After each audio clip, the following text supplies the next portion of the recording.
Both. Both, they can be both. That is very correct. So it is against this background that we are going to discuss this. And as someone, as both of you has rightly pointed, it is something out of the ordinary that comes and disrupt our normalcy, the way we operate. We can give an example of the COVID. Of course, Silas has said he's not been able to attend most of our training since Corona came. So you can see that from the normal daily operations that he had, especially even in the CPD, all that was disrupted. Again, most of the classes we used to conduct used to be classroom attendance. But now because of Corona, now we are doing both the physical and also the virtual, the online, so that we are able to reach the people and try to bring everything to the normalcy. So a crisis is a stressful time of an individual's life. So we are looking at it from an organization perspective, but it could also be at an individual level or a personal life. And we experience a breakdown or maybe a disruption of what we normally do. And most of this time, it is a very stressful situation. So at some point, we may have the flexibility of maybe time to maybe deal with the crisis and be able maybe to come out of it. At times it is accidental, it just happens and we are caught off guard and the damage is too much done. And we are always left to maybe pick up from the crisis. Again, maybe as the Chinese say, crisis comes in two ingredients. It can come as a change of how we operate. It can be a challenge, and it also can come in form of an opportunity because it shows you that we can be able to even move better from where we were. So when there were some wise words of John F. Kennedy that he said, in Chinese, they say crisis is composed of two characters. So the first character normally represents danger. When we talk of a crisis, what comes to our mind is there is danger, there is disruption. Things are not going to be normal. Again, there is also another character that it represents an opportunity that we can be able to rise and even move to a better position. So it is also true to say that a crisis can be unique, can be a unique opportunity to change your path. Maybe at times especially the people who have the midlife crisis, you may be sticking to one line, or with what we've been doing is raising our family, having our career, then something comes up and suddenly we are jolted into a new path that actually maybe may be able to help you discover maybe what is the true north or what you're meant to do or your purpose in life. So again, some people or maybe some leaders have come out of the crisis. And we normally say the time of a crisis, mostly we call them the crucible moment or the moment in your life that you can really change. So let's look at for today, what are some of the objectives that we want to cover, as we say. So we are going to look at what is a crisis. Again, we are going to look at some of the evolution of crisis. And then we are also going to look at designing, testing, and also implementing crisis management plans. Then we'll also look at a framework for crisis management, and we'll be able to look at crisis management landscape and also in the perspective of an organizational crisis, because now we are coming here as professionals. Then we'll also look at strategic planning. How do we incorporate crisis management in our strategic plan, and also assessing the crisis vulnerability in our organization. And we'll look at issues like how do we carry out a SWOT analysis. Then we'll also deal with forming the crisis management team and plan, where we will even look at our organization and say, do we have what we call a crisis management team? Do we have a crisis management plan that we proactively think ahead, that what is the likely crisis that can occur in an organization? What are the areas of vulnerability? And if this was to occur, do we have a team that has been set aside, given key responsibilities and trained, and they have a plan that when this comes out, like when a fire breaks in an organization, they'll be able to quickly respond and deal with the crisis before it escalates to a bigger level. Then we are also going to look at organization strategy and also the crisis, and we look at different organizations, maybe at their stage of growth, maybe in the way they operate, whether they're just operating alone in a monopoly whether it's a saturated market, whether they are in the business growth or product development phase, what are some of the exposures and the crises that are likely to face? And do they have synergies, or they are left exposed on their own? We'll also look at the crisis management from the perspective of taking action when the disaster actually hits. And then we look at how do we do our communication during a crisis. Of course, during a crisis, there are a lot of things that happen. There are a lot of communication that needs to go to the stakeholders, to the media, to the public. So how do we package that, and how do we present ourselves to the public and also to the media? Because we know if you do something wrong, the communication can go so wrong. Again, if you deprive probably the media a lot of information, and we look like we are trying to cover something, they'll always get that information from somewhere. And what is the source of information that they will get, and how can they reproduce it in the marketplace? Then we're also going to look at the importance of organizational learning, that when a crisis starts, even at an individual level, does it leave us the same way we are? Does it leave us more damaged? Or do we learn from that crisis so that if there is a reoccurrence, then we are better placed to improve the way we do? And then we'll have a small exercise that we'll take home in the afternoon so that we are able to end our session on at noon. Hoping, I know we have started 30 minutes late. So that is what you're going to cover from now up to noon.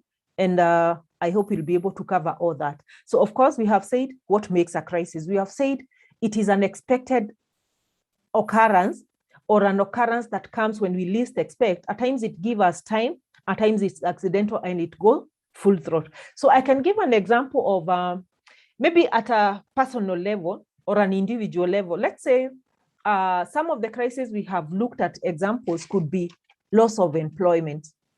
It could be loss of life of a loved one. It could be loss of a business or an economic activities that you anticipated this deal would happen and something happened. It could be divorce in a family setup. So if we have a case of loss of life of a person, a loved one in the family. It could be a husband who has lost a wife, probably, who has been battling cancer. And the moment those news are released to that gentleman by the doctor, he becomes so enraged, and he can't even control himself. He cannot believe or live and start to think of life without the spouse. And they become stressed emotionally, and they become reactive. It could be that he's holding a gun and he starts threatening the doctor. That becomes now a crisis situation. But luckily in this case, probably he has not fired the gun. So there is still some opportunity to say, if that was, maybe you are the managing director or you are the manager in charge of such a situation in a hospital, how would you deal with it? That means, it means you need to move very fast. You need to see, how do we prevent such an occurrence? Of course, death has occurred, but you see that death itself can trigger so many activities, including homicide, if it is not properly covered or taken care of. So there is need maybe to disable, to try to come up this gentleman so that he doesn't end up even shooting the other patients or the doctor for an incident that has occurred. So we look at, how do we deal with that? How do we control that crisis? How do we plan for such eventuality? Probably we need to enhance our security checks, that someone who is coming to the hospital, they must be disarmed because of such an occurrence. Again, do they need to leave maybe those guns at some point and they register them? And do we need to have more security probably when such things are happening? When the doctors have to break those news, should we have some security, or should the doctors maybe even have an alarm on their desk because of such threats? So that's how we are going to look at it. So in essence, we are saying there are three types of crises. The first one we are saying, it could be accidental. Accidental crises are things like the plane crashes. Of course, we've had the Swiss Air, the KQ, where we've had major crashes, and they have to come out to the media, try to break the news to the families of the victims, the people who have lost their lives, the government coming into play, evacuation taking place, the briefing, the identification of the body, all that happening around The other crises we have are accidents, even the automotive road accidents, especially this time for Christmas. We'll hear a lot of accidents happening. It could be spillage of chemicals in the oceans and the seas from the vessels. We've heard about all this. In a manufacturing industry, we could have product defects, maybe arising out of maybe machine breakdown, or even people losing their limbs and their arms in the process of their operations. Those are some of the things. So those are accidental kind of crises. Some we could say they are beyond us, like an aeroplane crash, but some could also be foreseen. And that is why we have issues like how often do we do maintenance? The issues of check of anything that is flammable. How many times do we do spot checks? How many times do we train our people so that we avoid such? Are we, even as a driver, is the car mechanically sound? Was the driver in a position? Were they of age? All those things can come in to play. Then we have those crises, which we call their manufactured crises. Manufactured means they're escalated by people, or they can be triggered by people, maybe out of malice, out of range, out of maybe competition.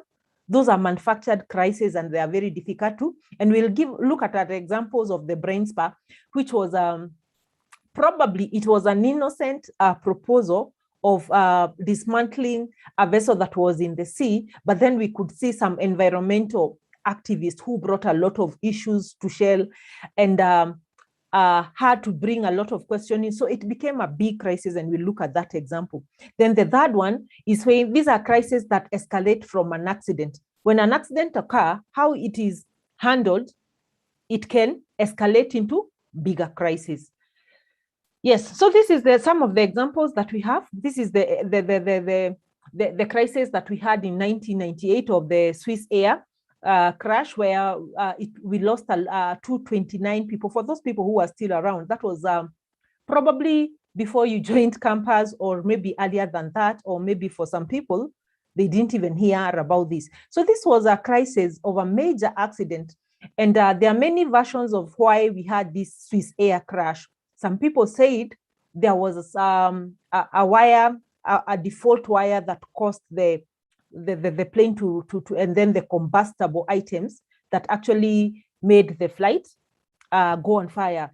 But this has never been confirmed. Of course, there was loss of life, a whole 229 people, and we could see what happened during this time.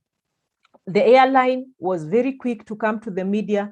They had press briefing every like 2 hours. They could come and address the people. Then they gave a very good package to the victim, to the families of the victim who lost their life. They made a compensation of $20,000. That's about 2 million Kenyan shillings for every victim family.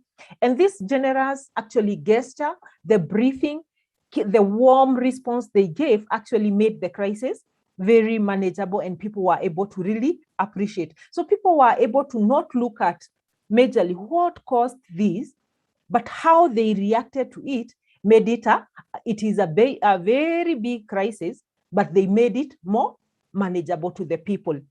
And we say Swiss Air did not try to blame or fight what happened, but simply they accepted the situation, thought of the victims and their family, compensated them very generously, and they were able to do. So we say in terms of an analysis, this is a classical model of how to handle a crisis very well. Swiss Air was very well prepared.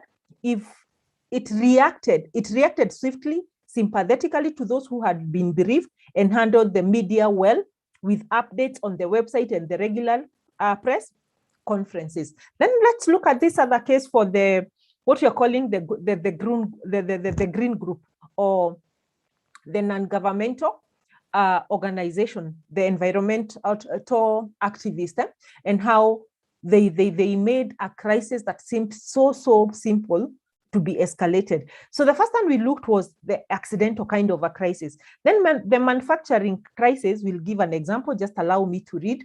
So we are saying the green group and non-governmental organizations are, for the most part, unelected. Therefore, they are unaccountable to anybody because they are just activists. talking for the public, and maybe driving a particular agenda. So they made the huge noise and the ensuing crisis against the project, such as the Brent Spur. Brent Spur genetically modified organisms are orchestrated and managed just by a few people like the activists. Certainly, they were successful in changing public opinion on these issues, but this is not a fault of the system. It is the fault of the company. They cannot shirk this. Certainly, the media will play its part, but that is known and expected. Politicians will play their part, but their behavior, again, is both known and also predictable. We've also seen in our organization, like, we may pass a policy, especially for those people who have worked in the public sector. But the noise that can be picked by a politician because of vested interest, it could change maybe a very good policy into something that people will now start opposing because of what they have heard from their politicians. Have you ever had such issues in this country? Let's give examples where maybe the intention of doing a project, it is very well intentioned. But just because the way some activists or the politicians have picked it, now it becomes now a public outcry against that. You've heard the noise that have come about the express highway that is connecting to the airport. Have we heard of such examples? Yes. And that can lead to a lot of crises, even to the government, if actually the government don't put their foot down.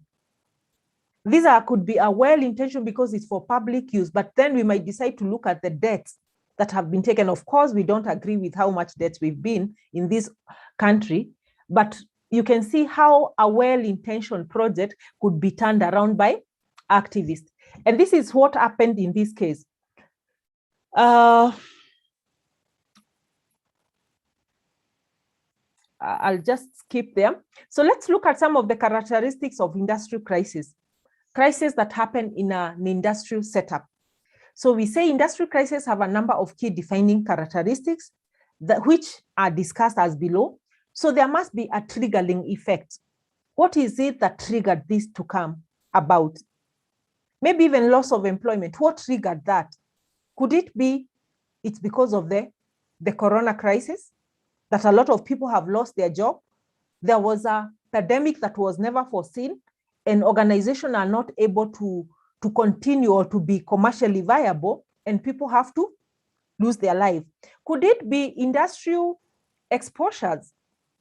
We've talked about maybe the issues that you can pick in the workplaces, the injuries, the wellness. Could it be the one because a machine was not repaired in time?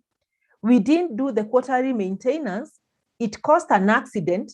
It caused a spillage of some chemicals that went to maybe some of the workers that eventually led to death. What can it be done?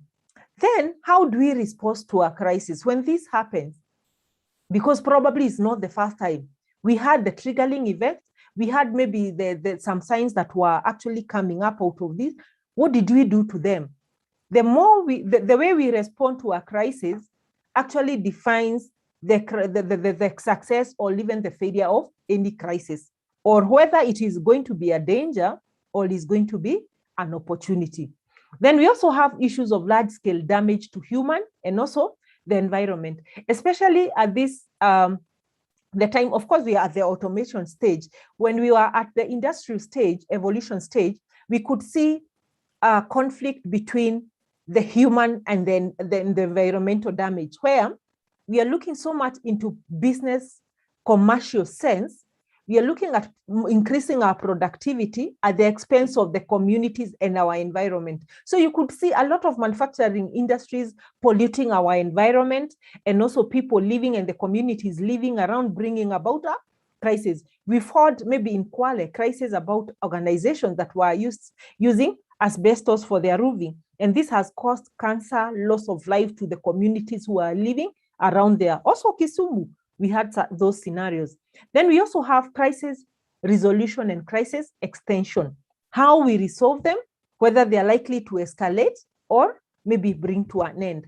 Then large economic cost that comes about from a crisis. Then large social cost that we have talked about the effects of the community, the loss of employment, and how it affects the families.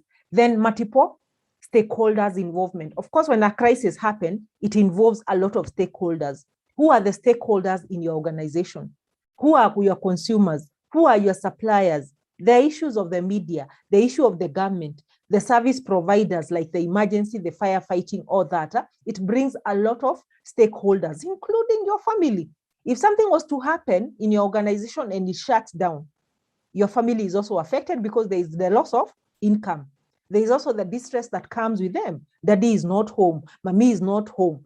He has to spend a lot of hours at work trying to deal with the crisis. So he cannot come home, cannot maybe even supervise my assignment or my homework. So it affects the whole social network. Then we can look at how do we prevent things from going wrong?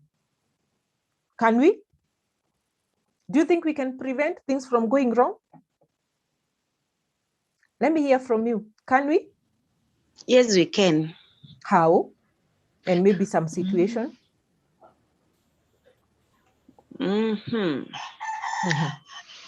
One is by having a plan in place.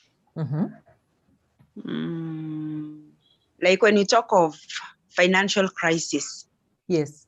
Meaning that when you have a budget in place, then you are able to avoid maybe unnecessary expenses, or you are going to go as per your plans. That's a very fundamental point.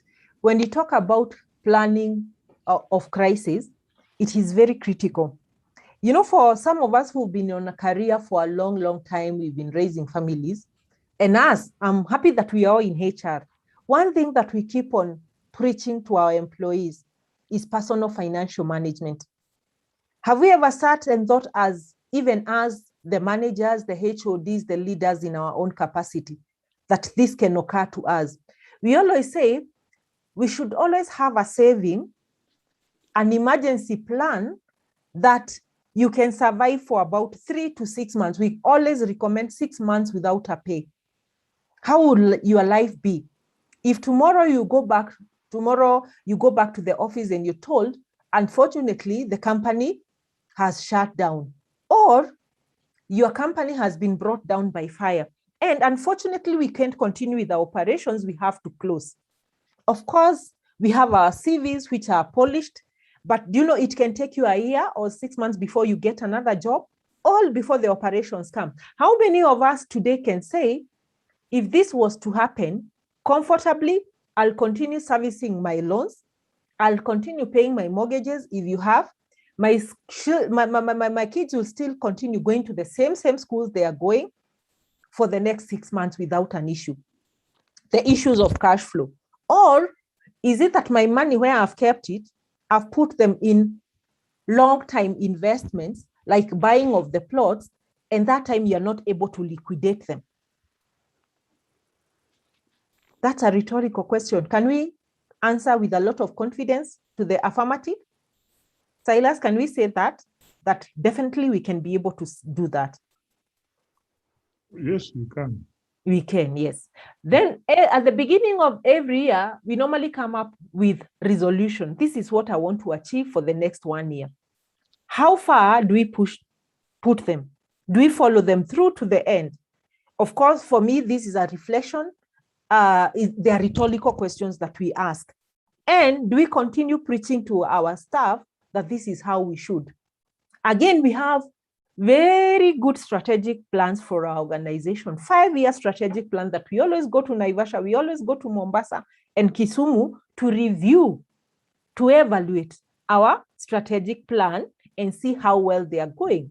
We will even go out and benchmark and see what is our industrial perspective looking like. What is our environment in terms of the legal or that sort of analysis we normally do?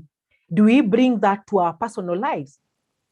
Do we have our roadmap for the next 5 years that this is where I want to be as Rhoda? In the next 5 years, I want to be here, move from point A to point E. Then I'll say in year 1, I'll have moved from A to B. Then I'll come at the end of the year and say, was I able to reach B? or I didn't reach B because of 1, 2. Then if I was not, of course, there are those occurrences. We all had plans, but probably now we are lagging behind because of the pandemic. Trainings were closed, the things, the economic activities on the side hustle you wanted to do didn't reach. So what is the plan B? And how do I ensure now that I'm able to move from where I have stuck to another point? Those are rhetorical questions. That is also how organizations should be able to operate. So preventing things from going wrong, let's look at what we've put down. We say we should be able to establish the purpose or context of the risk management plans. Do we all have the risk management framework in our organization? Let me hear. Frida, do we have a risk management framework in our organization that is functional, not just on paper? And yes, do we test them? We do. How often do we test them to actually say, if this was to occur, like even the business continuity plans, would it hold our business functionality to the optimal level? Do we still do fire drills? That in case of fire, this is what would happen.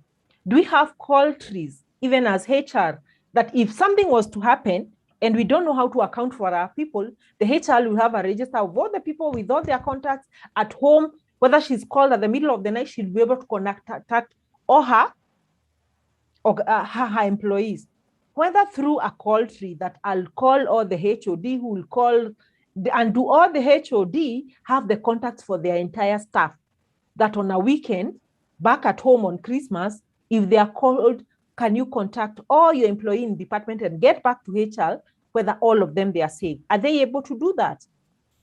Again, that finance manager, do they know in case of something happening, what are the few things they should be able to grab and have at any time?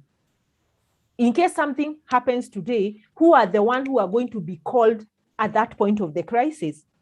And what is their proximity to that point of the crisis?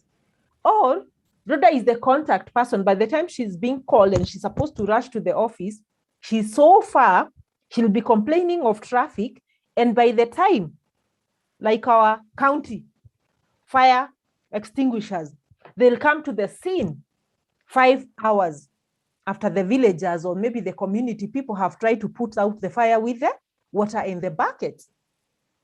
Do we look at those factors? Those are some of the things that we should be able to consider. Then number 2, we should be able to assign responsibility to risk management planning by establishing a risk management committee with specific roles. And the roles should not be overlapping or duplicating. Every individual of that team should have very specific roles and the duties that they are clearly aware of.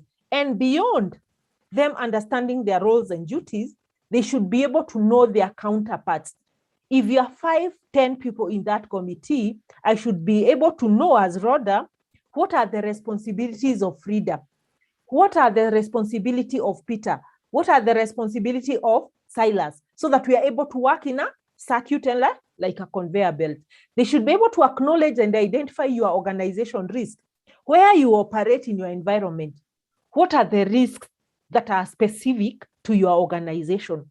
That is what we call the risk identification. Then we should be able to evaluate and prioritize the risk, which are the high risk, high priority, which are the low risk, which are likely and unlikely to happen. We normally have that grading of the risk. Then we should be able to determine how your organization will manage its risk. In case of such occurrences, of course, we have to accept, others we have to transfer, others we can avoid. What are those risks that in the case, the likelihood are very high to happen or they are low, but if they were to happen, the magnitude is so huge and probably we need to transfer that by insuring. Have you done an analysis of the things that we need to insure, including our buildings, our furniture, our office, or do we find ourselves in a situation that we own a building, but because we want to cut the costs of insurance, we only insure the facilities in the building. But then we forget the value of the building in terms of the brick and mortar. What if the destruction happens on the building and probably the things that you have insured are less than even redoing that business. Whether it is a leased premises, when you're taking those risks, who is supposed to take that risk? Is it the landlord or is it you who has rented the premises? And if it's the landlord, of course, there's that we say it is the responsibility of the owner. What if he has not insured it? Do we always ensure that those buildings that we are operating on, we demand those insurances for the building where we operate? Is there a risk if it was happening? Because there will be business disruption in a week where we're going to take our clients. The other issue will be implement your risk management plan. Of course, we've seen a lot of organizations coming with looking for consultants, coming up with a very good risk management framework and the plans, but then they are left to gather dust in our cabinets. Do we implement them? Do we have someone who monitors them and tells us in a quarterly basis, we are lagging behind this, we need to test this is not likely to happen, or maybe the plans we made 5 years ago is still what we have. Will they be relevant in the new normal? Because now we are already in the new normal. Did anybody foresee 3 years ago that a time like this, we'll be holding all our staff meetings and our activities from our comfort of our houses? Did we foresee this? Did we see how this would change even the performance management of an employee? Those are questions. So we should be able to implement our risk management plan and relook at it. Then we should always keep on reviewing and revising the plans as things keep on emerging. Are we clear about what is a crisis, how they evaluate and what surrounds them? So that then we can come to the next item, which is evolution of the crisis. Is there any question at that point, or we can proceed? It's clear. We can proceed. So let's look at evolution of crisis. And we say certainly one can look at many indicators. For example, the vulnerability of the industry to environment damage that we've talked about. However, these indicators are not in themselves totally reliable, and some highly crisis-prone industry continue to operate without a crisis for many, many years. We can say we are prone to this crisis, but since our existence from 1970s or 60s, this crisis has never happened. Of course, every organization has a factor like fire. When you're operating in a building, you are making tea from those buildings. But how many? Very few of us have had our buildings being gutted down or chemical reactions, including in our schools. There are many schools that we are hearing, the likes of the Miranda and the schools you have had, they've never had maybe a strike. We've never had students banding their dormitories. Even the school like Moi Girls. Then after all those many years of operations, something just comes up. Could you ever think that on a girls' school, someone could go in a range and kill and try to, just for the purpose of a transfer? Did even the parent actually even comprehend that can happen? But then suddenly something comes up and it happens. So some, we may be putting them in a plan year after year, but they have never come to be. And we think maybe the probability is of happening, or the likelihood is very low. In fact, we keep on downgrading them very low because of the likelihood. But if it was happen, the magnitude is so huge to the organization, and at times we may have started to let down our guards. So we say most large companies, as part of their risk management, undertake an assessment on how likely it is that a particular crisis will hit them. And it is an extremely valuable exercise and should be undertaken with due rigor and also with the seriousness it deserves. We say when the management crisis goes badly wrong, it is usually because the corporation has either ignored or have failed to recognize the importance of some of such indicators that actually exist in our risk management framework. Then predicting, how do you predict a crisis? It says the sheer size of today's corporation and their growth makes them more vulnerable than ever to crisis. So the more we grow, the more vulnerable we become, either from natural origin or those that are manufactured crises. And we say crises are extremely difficult to predict. And this problem is exacerbated by the trends in the 1970s and the 80s, where to develop managers as specialists. So even in our organization, you'll find most of the managers that we have, or the management, are people who are specialized. We are no longer having so many generalist managers. They are so specialized in their area that the crisis management, or what you could give as general activities, are not activities that they can do so well. I'll pose an example. How many people in our senior management are able to come out of, from their HR, the finance, the accounting speciality, to issues that are really strategic or maybe general, that they are able to transit from being the HR manager, the finance manager, the MD, to a crisis manager? How many of them, in case of a crisis, are comfortably able to engage with the stakeholders and the press? Of course, we always say the person who is supposed to talk to the press is the chairman or the CEO of the organization. But of course, there are those technical aspects that have to come from the department. How many of them have the confidence and the know-how of how to mobilize people during a crisis, to take an account, or to even engage with the media? That is why we say, even in terms of leadership, we may be having people with positional hierarchy positions in the organization, that they have continued to serve in this organization. But when a crisis hits in an organization, we start to see new leaders emerging out of the crisis.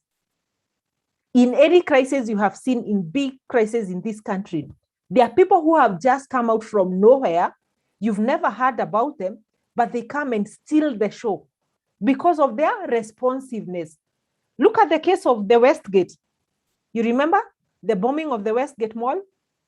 Did we see some leaders from nowhere just emerging? Of course, we had all this military and the police commands we had. We know who are who. When you talk about the CID, the Record Squad, and you know who are. We were knowing the people who are supposed to respond, and the people will see on the limelight. But did we see some two men coming out of the blue, and they were able to rescue a lot of people, and they emerged? And since then, they have become the heroes. Did we see them? Even in the KQ plane clash, the same thing came up. Even in your organization, if a crisis comes, you'll be shocked now how new leaders start emerging. So, of course, now we have the tendency of having more people who are more specialists in their area than the generalists of. So let's look at some of the checklists that we say that all our managers are aware of the power of influence. So the first one, politics and the political environment in which they operate. How well is your planning manager, your HR manager, your business manager, your accountant, your legal person is aware of the politics and the political environment where they operate on. The political environment could be the national politics or the county politics that we have. It could also be the organizational politics and the politics of the stakeholders that you operate on. So how many people in our senior management clearly understand the politics and the political environment in which we operate? The second checklist that we look, the media and its realm and the influence and how to deal with it. How many of us know how to deal with media, the do's and the don'ts? That at times we say, if you don't give them information, I can tell you and I can assure you, the media will always get the information. But what is the source and the credibility of that information? Because you're coming as the CEO and you say, no, we are waiting for information to come in. But as you're waiting for information to come in, then they're always getting from the other people on the ground, and they might end up going to the media and reporting things that are not in the perspective because you deny them maybe the right information on what to report. Of course, you can tell them at this point, this is the status. Then we are working on this, come back in 2 hours, we'll be able to give you the update once you confirm the figures. They'll go out and report that. But the moment, no, we are not having media engagement, they will get that information from elsewhere and they will report it for you. So you can be able also to actually coach how that information is going to the media so that it is not damaging. Because you see, the wrong information going to the media or being reported can actually affect the reputation and also the brand image of organization.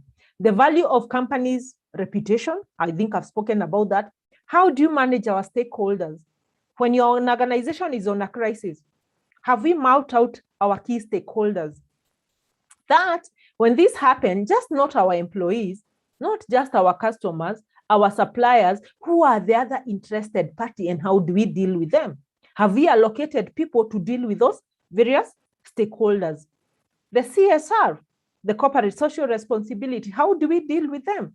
How do we ensure that whatever we do in our organization, we are also taking care of our environment by not polluting it and the people living in that community? Of course, we have seen organizations, especially when they're at the county level, where because the organization is growing too fast, they have invested so much, they are making so much money. Now there's a lot of scrutiny on that organization, because even the members of parliament who are coming from that region want a stake, want to be recognized with that organization, want to make their demands that even in your recruitment, they need to have their people from the community. Have we experienced that? So how do we deal with the issues of the corporate social responsibility? The other checklist we look at, is there a formal mechanism such as questionnaire or instrument that we can use to collect the data, which managers can identify those areas which they think might be problem to their company? So that is the feedback mechanism that we have. Then, is there a procedure for analyzing, auditing the information that have been collected and how we act on them? And finally, are there early warning signs and escalation procedure that we need to look at? So in terms of also prediction, we say crisis prediction and some guidelines that we may have, we say these are a bit technical. We have about 6 guidelines, and maybe I'll just elaborate on a very high level so that we don't go deep into it, but it will also form part of the exercise that we'll do. So the first approach we have is what we call the simple in concept. Simple in concept means that crisis is normally very simple. Very simple in such a way, it is in black and white. If something was to happen, it will still happen. How many of us believe that a crisis is simply a crisis? It is as simple of that, and it can be defined in black and white. That if something was to go wrong, it was meant to go wrong, it will still go wrong, despite what we do. How many of us believe that? Marceline? Yes. Are you able to unmute? Go in. Is that Silas? Do you come from that school of thought? Partially, yes. Partially. Yes. Okay. Then can you kindly promote the people we have on the attendance list to the panelists, if you can hear me, so that they are able to participate? I see there are a lot of people on the attendance list. Partially. So that is one of the prediction concepts that we have. Simple. At times, even in our life, kama kitu ni ya kwenda itaenda. That's what we normally see. Frida, you can be able to unmute? Yeah, sure. And also Helen. You're also buying that concept, eh? Yes. That's good. So what this concept talks about, in a layman, it argues that the crisis must be simple and capable of being defined. It is either black or maybe white. This allows taking of sides, that particularly maybe by media or the social media, the bloggers, the way they report about it, that was bound to happen. It was very clear. And maybe the case we were looking about the Greenspan, where it was like an oil pipeline that Shell had maintained for many, many years. But then they said, since now they are no longer transporting through that line, they actually wanted to dismantle it and just they can use now those materials for something else. But then there were a lot of issues that were brought about that the issue of sea dumping was actually bad. They're saying that now the oil that was still remaining in those vessels, dumping in the sea, it is a bad thing. It is not great. It is something bad because it's likely to affect the ecosystem in the sea. Then they wanted to recycle this structure for something more useful rather than it just decaying and rotting there. Because if it stays there, it is not helping anybody. The oil is still there. So this is why don't we dismantle this thing and just recycle the materials. So again, the issue maybe of recycling that structure was a good thing. Why should we waste resources? It is a good thing. Then the people from the environmental activists argued something like nuclear power, it is bad. Because the waste of nuclear, actually they wanted to use that to come up with a nuclear farm. They say it is bad. Once we have the nuclear, it is meant for war. And for nuclear power, you can never dispose it. And once you dispose it, you can only release it in the sea or the air. It's likely to pollute the environment and its ecosystem. Then they were saying why we want to go into the nuclear. It is because we want to conserve energy and we want to go into the green energy. And then there's an argument, of course, the green energy is good. So it's a balance of the benefits and the cost to this. So which one carries the weight? And the way the environmental activists may act, they'll not see the bigger good and the many goods that you are listing, they'll just pick on one. Nuclear is bad.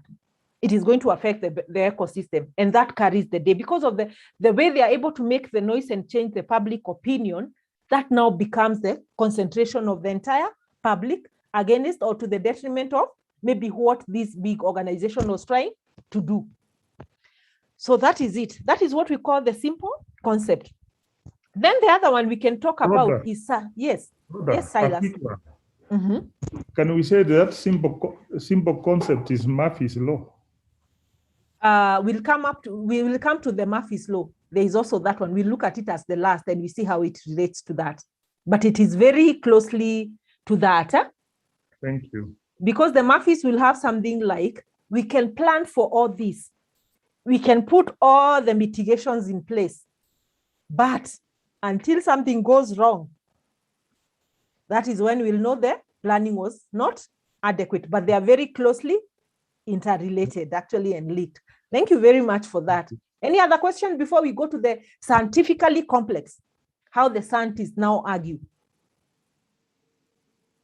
That approach. Any other question? So the scientifically complex says crises are very complex and cannot be understood by ordinary men with the general knowledge. And they keep on probing questions, scientific questions and mathematical questions that this does not add up to this. We need formulas. We need to diagnosis. We need to analyze what caused this. This could not have if this didn't react. So they make it appear so complicated that we have to use a lot of formulas to actually understand what a crisis is.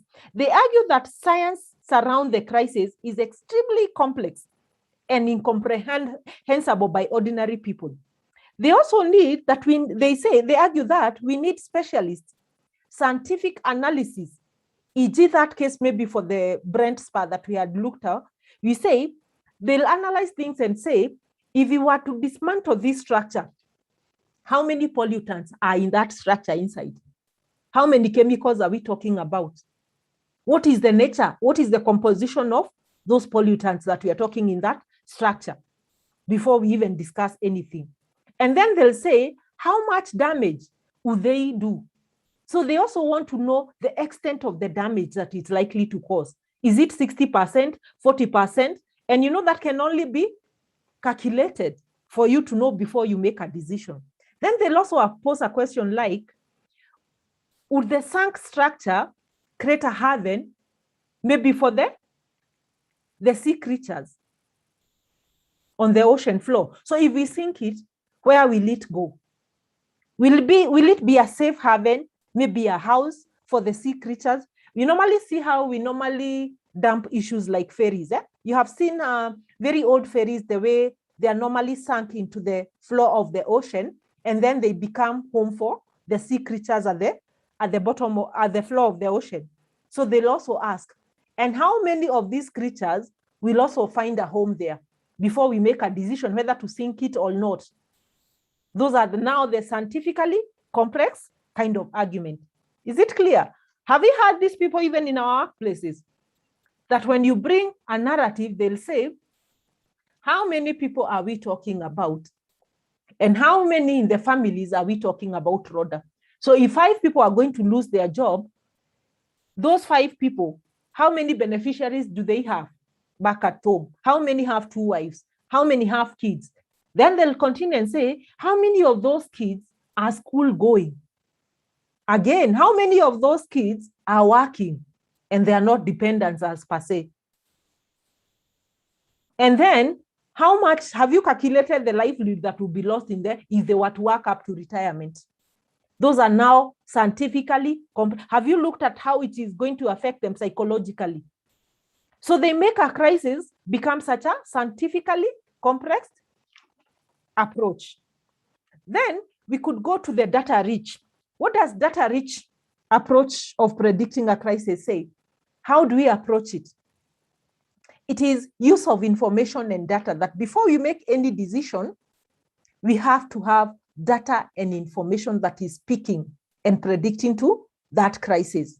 And they argue in this information age, we have data, and there is the aspect of disclosure of performance and all the data that we have. They should be able to read and help us make the decision. And in terms of the disclosure, we'll also have the argument that maybe in terms of the publicity, even in our organization, if you want a document to spread and to be widely read, write that it is confidential. You know, released but confidential. You see the people who are really want to know, what is this that is being hidden? What is this that is a secret? Even if you are to send that document, everybody is curious. They want to know what is behind it.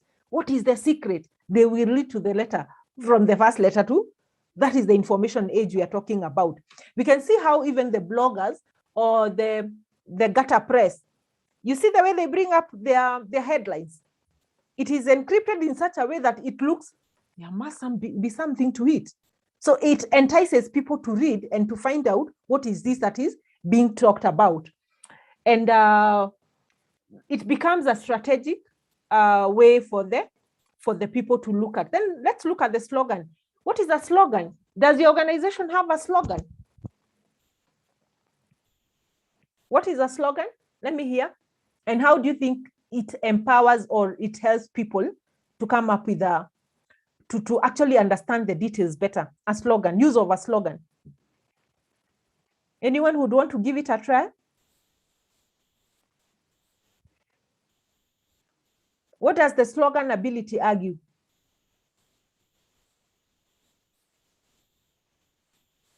All right. So what it argues, this approach, is a slogan ability should be able to or a crisis should be able to be summarized in very few words.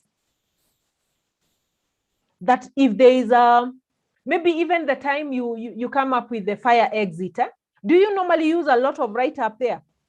You just use a short slogan. Maybe wet floor, cleaning ongoing. That itself send a very strong message that you can predict that actually if you are not careful and you walk into that wet floor, you're likely to slip and a crisis is likely to happen. Or this is highly inflammable. So you know if anything happens, you're likely to trigger a slogan. So even in marketing of our organizations, we have seen organizations come up with their slogans. Like we'll look at some of them and say, we are, like Stanchart will say, we are here for you. That slogan itself speaks for the entire, what the bank is about. They're just here for you. And they're here for you, here for good. They are not about to go anywhere. Why do you think they picked here for good in Kenya, probably? Is it because there was a time they were in a crisis and they had to tell people, anybody with 10,000 and below, to close their accounts?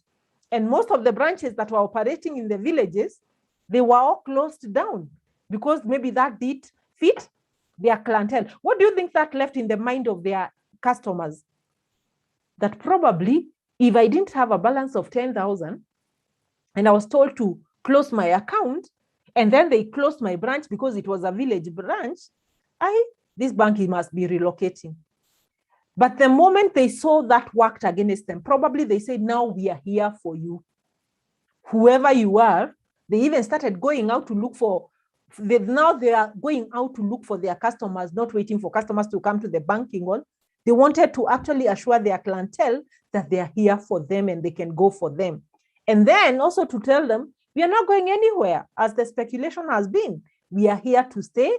We are here for good. We've been there. So such slogans are there. I'm sure you also have what you have. Like the Avis will say, we try harder for you. BM will have a slogan like the ultimate driving machine. That if you want looking for a driving machine, they say BM is the ultimate driving machine for you. So let's also look at, we've looked at the data rich, the simple in concept, scientifically complex, slogan ability. What about related to issues? It argues that for any crisis to happen, it must be related, or there must be a triggering or an effect. That often the issues can escalate to a crisis. And this is where you look like, even when you're dealing with HR, we always say, what is the difference between I'll say what? A dispute and an issue or a complaint. When you're having an issue with the employee, probably if there are grievances that you can handle and you can intervene, you can close them at that point. But when you leave issues for a long time without attending to them, they are likely to escalate even to a trade dispute. The union comes in, lockdown comes in, strikes goes in, litigation start coming in. So we are saying the related issues, if they are dealt with well in advance, proactively, probably we could stop a crisis.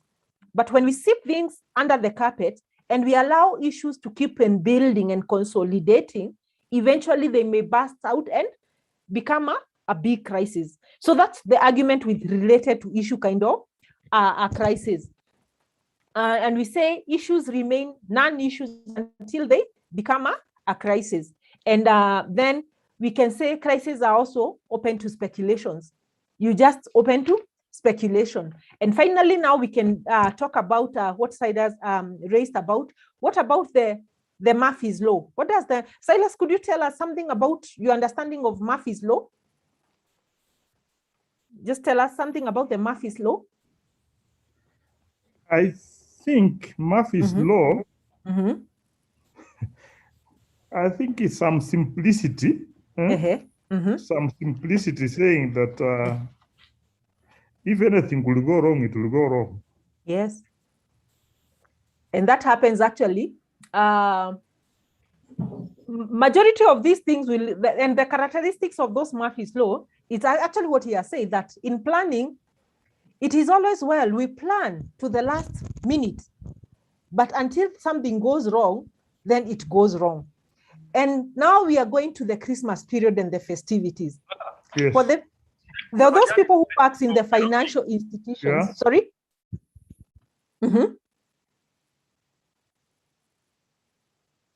Helen, are you able to talk? Marceline? Naomi? Jimson? Or you're still on the other side?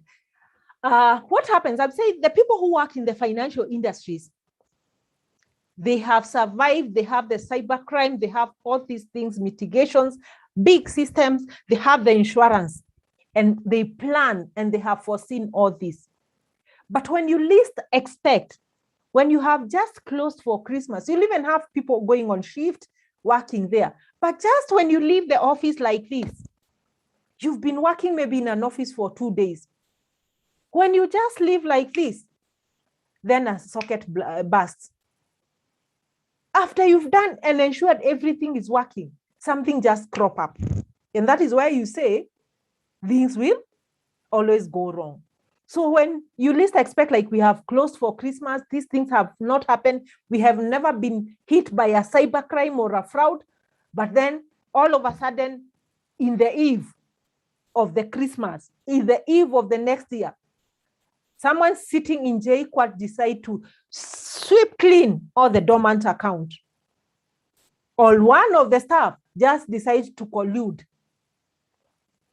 Or when you are in this team, the crisis management team, and even the organization had made sure that you don't live beyond 10 kilometers from the office so that in case of a crisis, you can be reached and you can mobilize people and you can be at the office within an hour.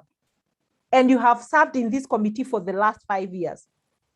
Then one time you decide your home is in Taita Taveta. And since I've sacrificed a lot, this particular Christmas, I want to be down with my family. And you just drive. The moment you just you reach home like this, fire breaks out. And the whole organization is relying on you. Because probably even you have been given a house within the premises of the organization. And something just happened. And you could say this was just likely to happen. Even in hospitals, do our loved ones, for those who have lost very close ones, do they tell you kwaheri? However, you have a relative who has been ill for a very long time, nursing cancer, they have been bedridden, you've been there. The moment you just step out of that room and you go sleep, then they sleep away. The moment you just go home, you've been in this hospital from morning camping for 3 days. The moment you decide, let me go sleep for 3 hours, then I'll be back. You've left your patient at ICU in the hospital. Then as you're sleeping, 6 in the morning, hello, is this so-and-so? The doctor would want to see you. And things just go wrong. I've even had cases of a house girl who has been working and it had been raining the way it's raining. And then they're living in their own compound and a big basin has been left and it's full of water. And she's just busy cleaning the house inside. Then a toddler crawls out of the house and approaches the big basin and drowns in water. And she's been there throughout. But when you least expect it, something just goes wrong. And that is why we have nothing we can say, I've tried all this. The basin was very far. I had even left the door open so that in case of anything, but they silently cross in. When you least expect, that is what the mafias talks about. It says that whatever can go wrong will go wrong however much we try. And some of the characteristics of crises occurring when we least expect, e.g. during holidays, weekends, based on the following assumptions. So the 3 assumptions they have is no one is ever in the right place at the right time. You just happen to be in the right place, but at the wrong time.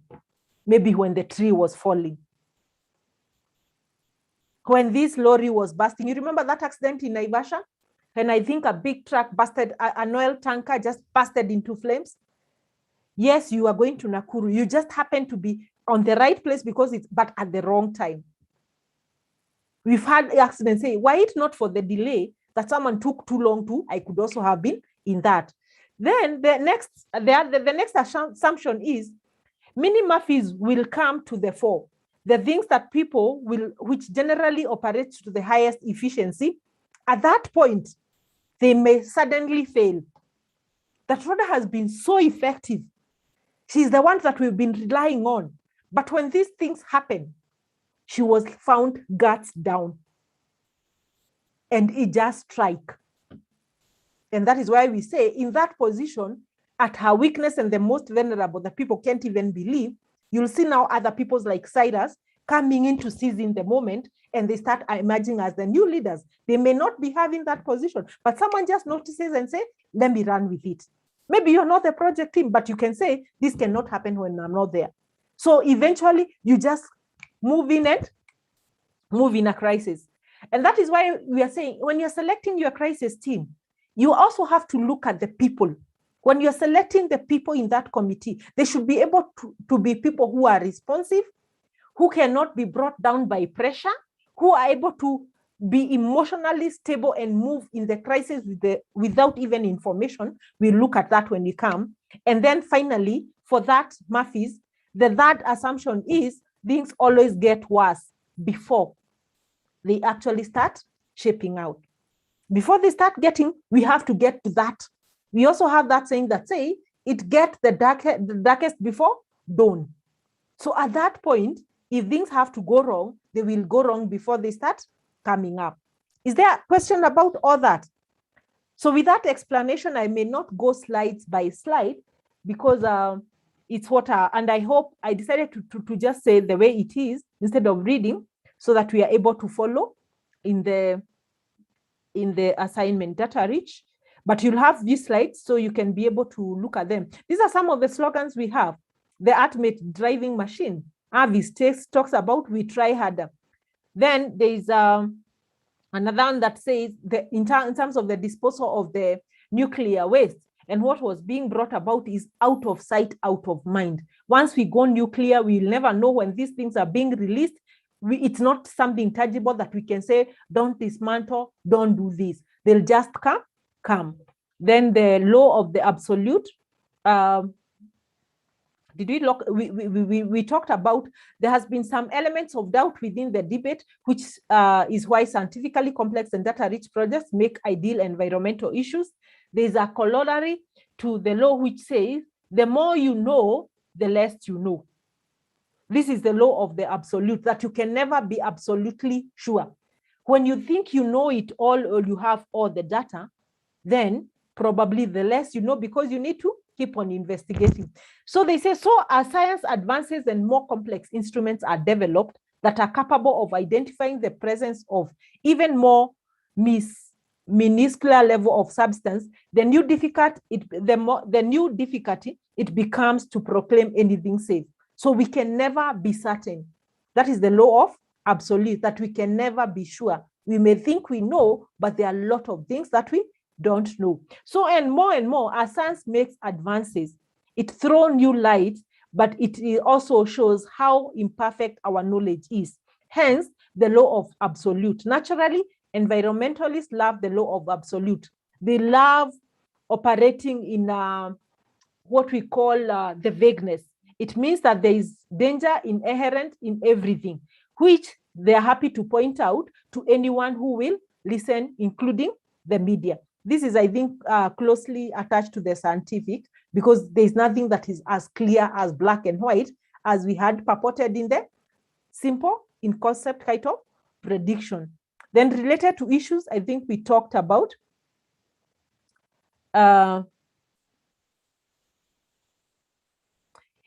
then Murphy's law, we've spoken about it.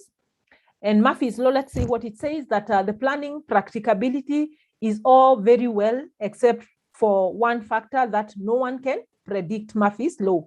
One variant of this states, whatever can go wrong will go wrong. It is uncanny that when a crisis strikes, it always seems to be at either the time of holidays, weekends, when people are not prepared. There are many corollaries to Murphy's law. No one is ever in the right place at the right time. Then I think we've spoken about that. Is it clear about how the crises now come about, how they come and how the evolution of crisis? Is it clear? I think once we deal with the design and the testing and the implementation, things will just start flowing. Eh? Can we continue? Or is there a question at that point? I see a lot of participants have joined us along the way. Welcome. Feel free to contribute. We are in the topic of crisis management, which is the first topic that we have in our 4-day series.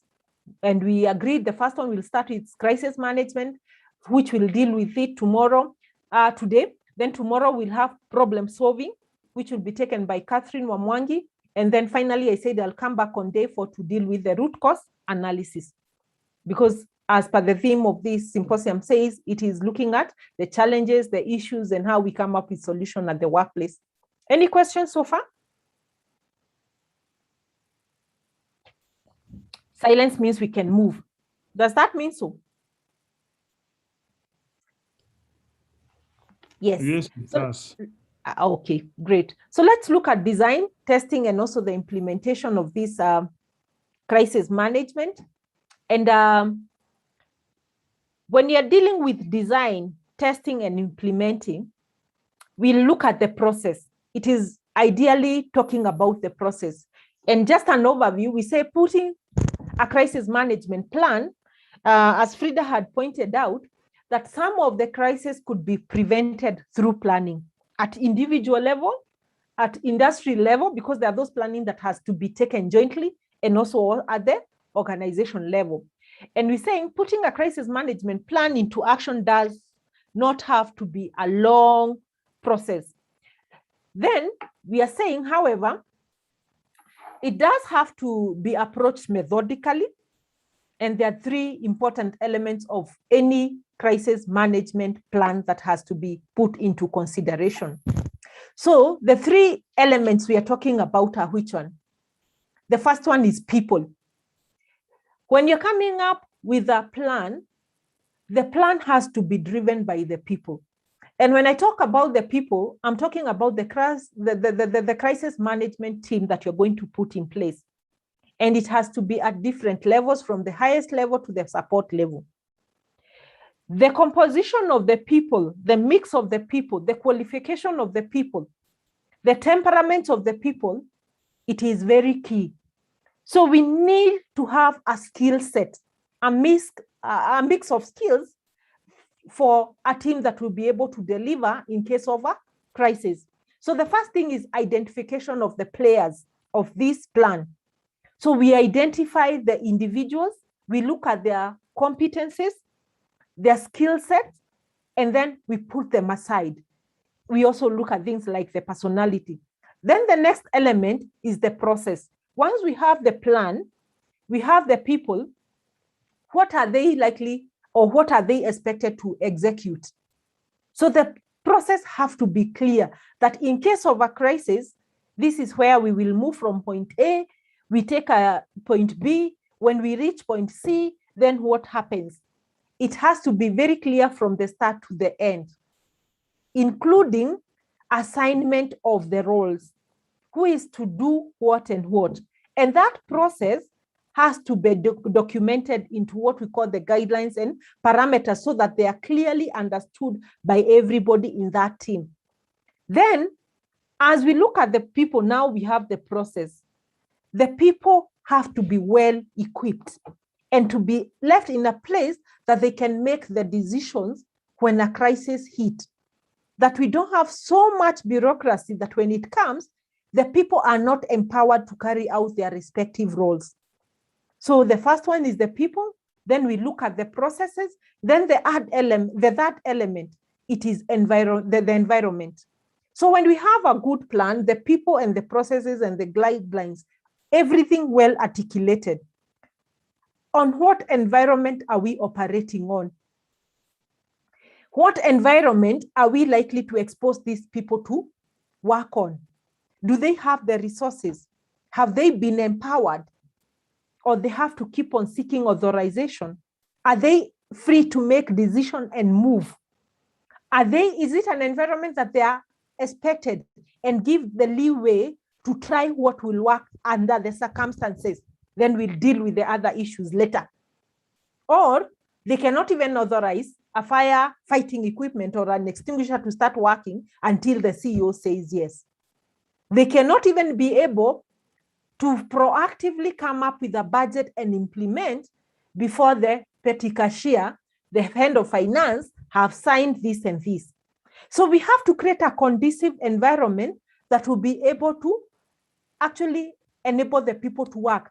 And then in a crisis management environment, there are likely to be disagreements, divergent of opinion. How do we deal with that on the moment and on the ground? So that we create such an environment that is an enabling environment for the work to continue. Then let's look at some of the things that we look at when we're setting up a crisis management team. So we look at the people. Now we are starting from the people. We say, and we'll give an example of the navies. And we say navies have had many years of experience in putting together their action plans and setting battle standards and stations, and nothing is left to chance. We know how the military operate. For them, if it's waking up, there's the waking up time. The way they dress, the way they iron their clothes, the way they move, they don't just move haphazardly. They move in a particular kind of a pattern, even like the eagles. Then a battle is a crisis that the Navy prepares carefully and make sure that it is a success wherever they go to it. But do they always win? And they must be ready at all the time. Like the Navy, a modern corporation does not just have a crisis to deal with, it must also get on it with business. The same principle will apply. We say we are not, you see, like the Navy and the military, their core work is to deal with crises when they arise. That's what they are ever ready to at any point. But for us, the people who are in the business corporates, we have our job. We have business to grow. We have customers to deal with. We have financials to balance. We have employees to motivate. We have to become the employer of choice. So we have those everyday primary roles that we have. But however, this is not our core competence, but we should be ready and prepared for this and move from our specialist role to the crisis management. And the things that we are saying, when you're setting up this team, each person who is involved in a crisis must be assigned a role, a very clear role that is separate from your JD and your everyday core business. So when you come to this organization now called crisis management team, you have a specific JD. Your role and duties must be very clearly defined. And number two, we are saying no person should take another person's role. That Rhoda was allocated this role, then Silas or Frida or Marceline want to take her role. The role that you have been allocated, it should be that specific role. But how you deal with, in case Rhoda falls sick, then you always have a backup plan. Who is the alternate of Rhoda? Who is the alternate of Frida? So that when Rhoda role as HR has been specified, then someone in finance will not come and do that role. But Rhoda, maybe her deputy, will be her alternative in case this happens, but the role remains very clear.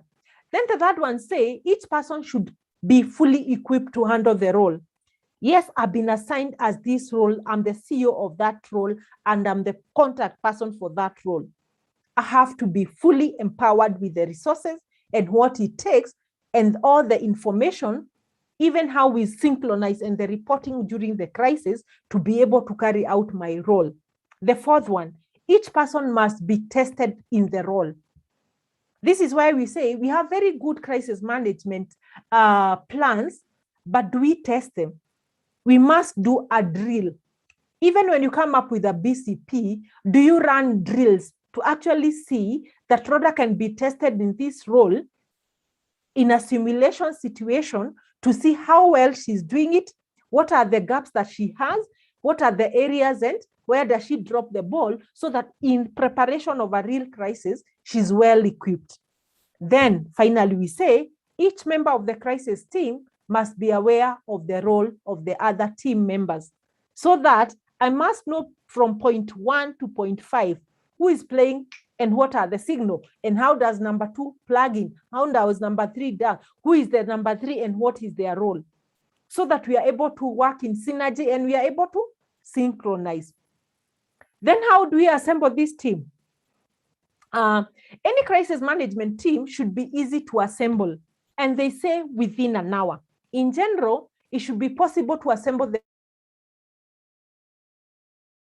team within an hour, and this has practical implication that when a crisis comes, or when you want to deal with a crisis, some of the parties are not there, nor can you even reach the alternative. So what is likely to happen? We are likely to have a lot of gaps, and we are going to fall at our weakest of the links because the roles are very specific. Then we say key members of the crisis team, and its condition, it is a condition of entry into the team, must live within the reasonable distance of the crisis management center, and they are of little use to anyone if actually they're stuck in traffic for hours. You've gone to their airports and you have seen where the firefighting and even people working in shift. You've even seen servant quarters of those people who are likely to deal with such crises living in those centers. I'm sure you have seen that. Then in terms of the duplication of the roles, what are the dangers and why we should avoid? We are saying the crisis management is a key role. And we say the crisis management key roles are to make key tactical is at the very low, to make operational decisions and also strategic decisions. Number two, to clear information for public use. So for any information that will go to the media or any public, it has to be cleared by this crisis management team. They also manage the support teams. Support team could be the outsourced service providers. You have the cleaners and the people who are, this actually team is the one that manages the support teams. Then each member of the crisis team should look to separate the role within the team so that each person has their own responsibility and procedures during the crisis. And this is a typical an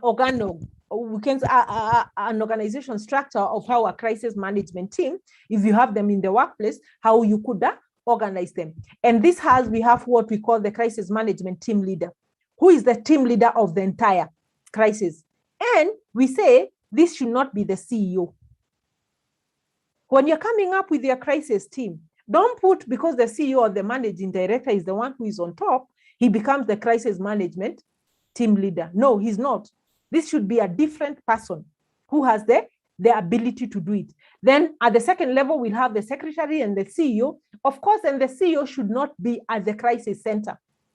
He should be off-site so that he can be fed or with all the information and is able to give that information to the stakeholders and the media. Then we have the other members we are called the operatives. The operatives will maybe at officers level. We have the technical people in the business operations. We have the media, someone who is dealing with the media, someone who is dealing with the political arms, if it's a government, any political, whether they are stakeholders, internal political, you deal with that. Then you have someone who is dealing with the customers and your suppliers. He's calling them, authorizing them, and keeping them up to date, telling them if this branch is closed, you can go to the nearest branch, or you can come to this call center. We have this center that we have set up where you can get more information. Then we must have someone dealing with the internal communication, the internal stakeholders like your employees, who is keeping them posted, who is keeping them moving, who is telling them where to move. Then we must have a legal person. The legal person is actually able to gauge the message and the action that we are taking to ensure that any action that we are taking, any information that is being relayed, it is actually legally sound and right, so that we don't come up for litigation after the end of the crisis and we find ourselves in more trouble than we were. Then at the floor is what we are calling the support. We can say if it's in the Navy, you can have the sailors, you have the press link, the people in the contact centers, any team that we have on the ground, the call center, the sales people, the HR team who are making sure everything is put there. So to continue with the team, we are saying from that structure, I think the role I've explained very clearly. We are saying the best place for any CEO to be when disaster hits is away from the office, in public, and as the epicenter to be that outside the headquarters or the scene of the crisis. And I hope we have understood why the CEO should not be the one firefighting or telling people pull this way, come there. He should be in a place that he can think strategically in an open, but he's being fed by the information by the crisis team every time. That should be very well noted. And you can see, like, even when we had the KQ clash, you'll feel like Naikuni was operating from a particular hotel, but he was being fed by all the information by the team leader on the issues of the crisis management team leader. What is his role?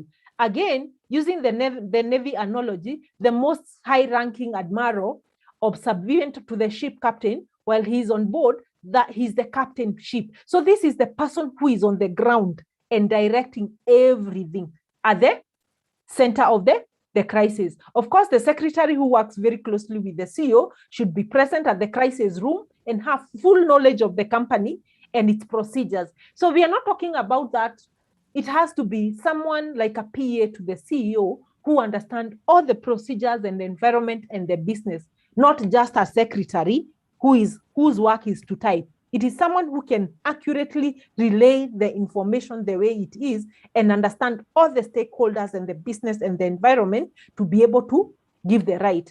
Then, of course, the rest have said they are the operatives and the officers cadre.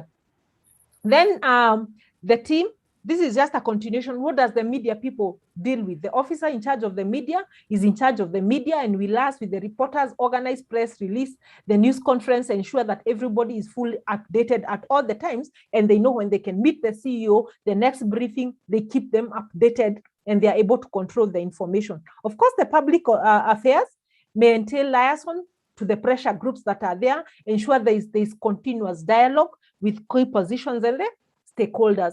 Internal communication, it's a very clear case. Customers and suppliers, and also we say the role of the legal. This must be a lawyer in a crisis to ensure that the company acts and operates and make the statements that are legally contractual.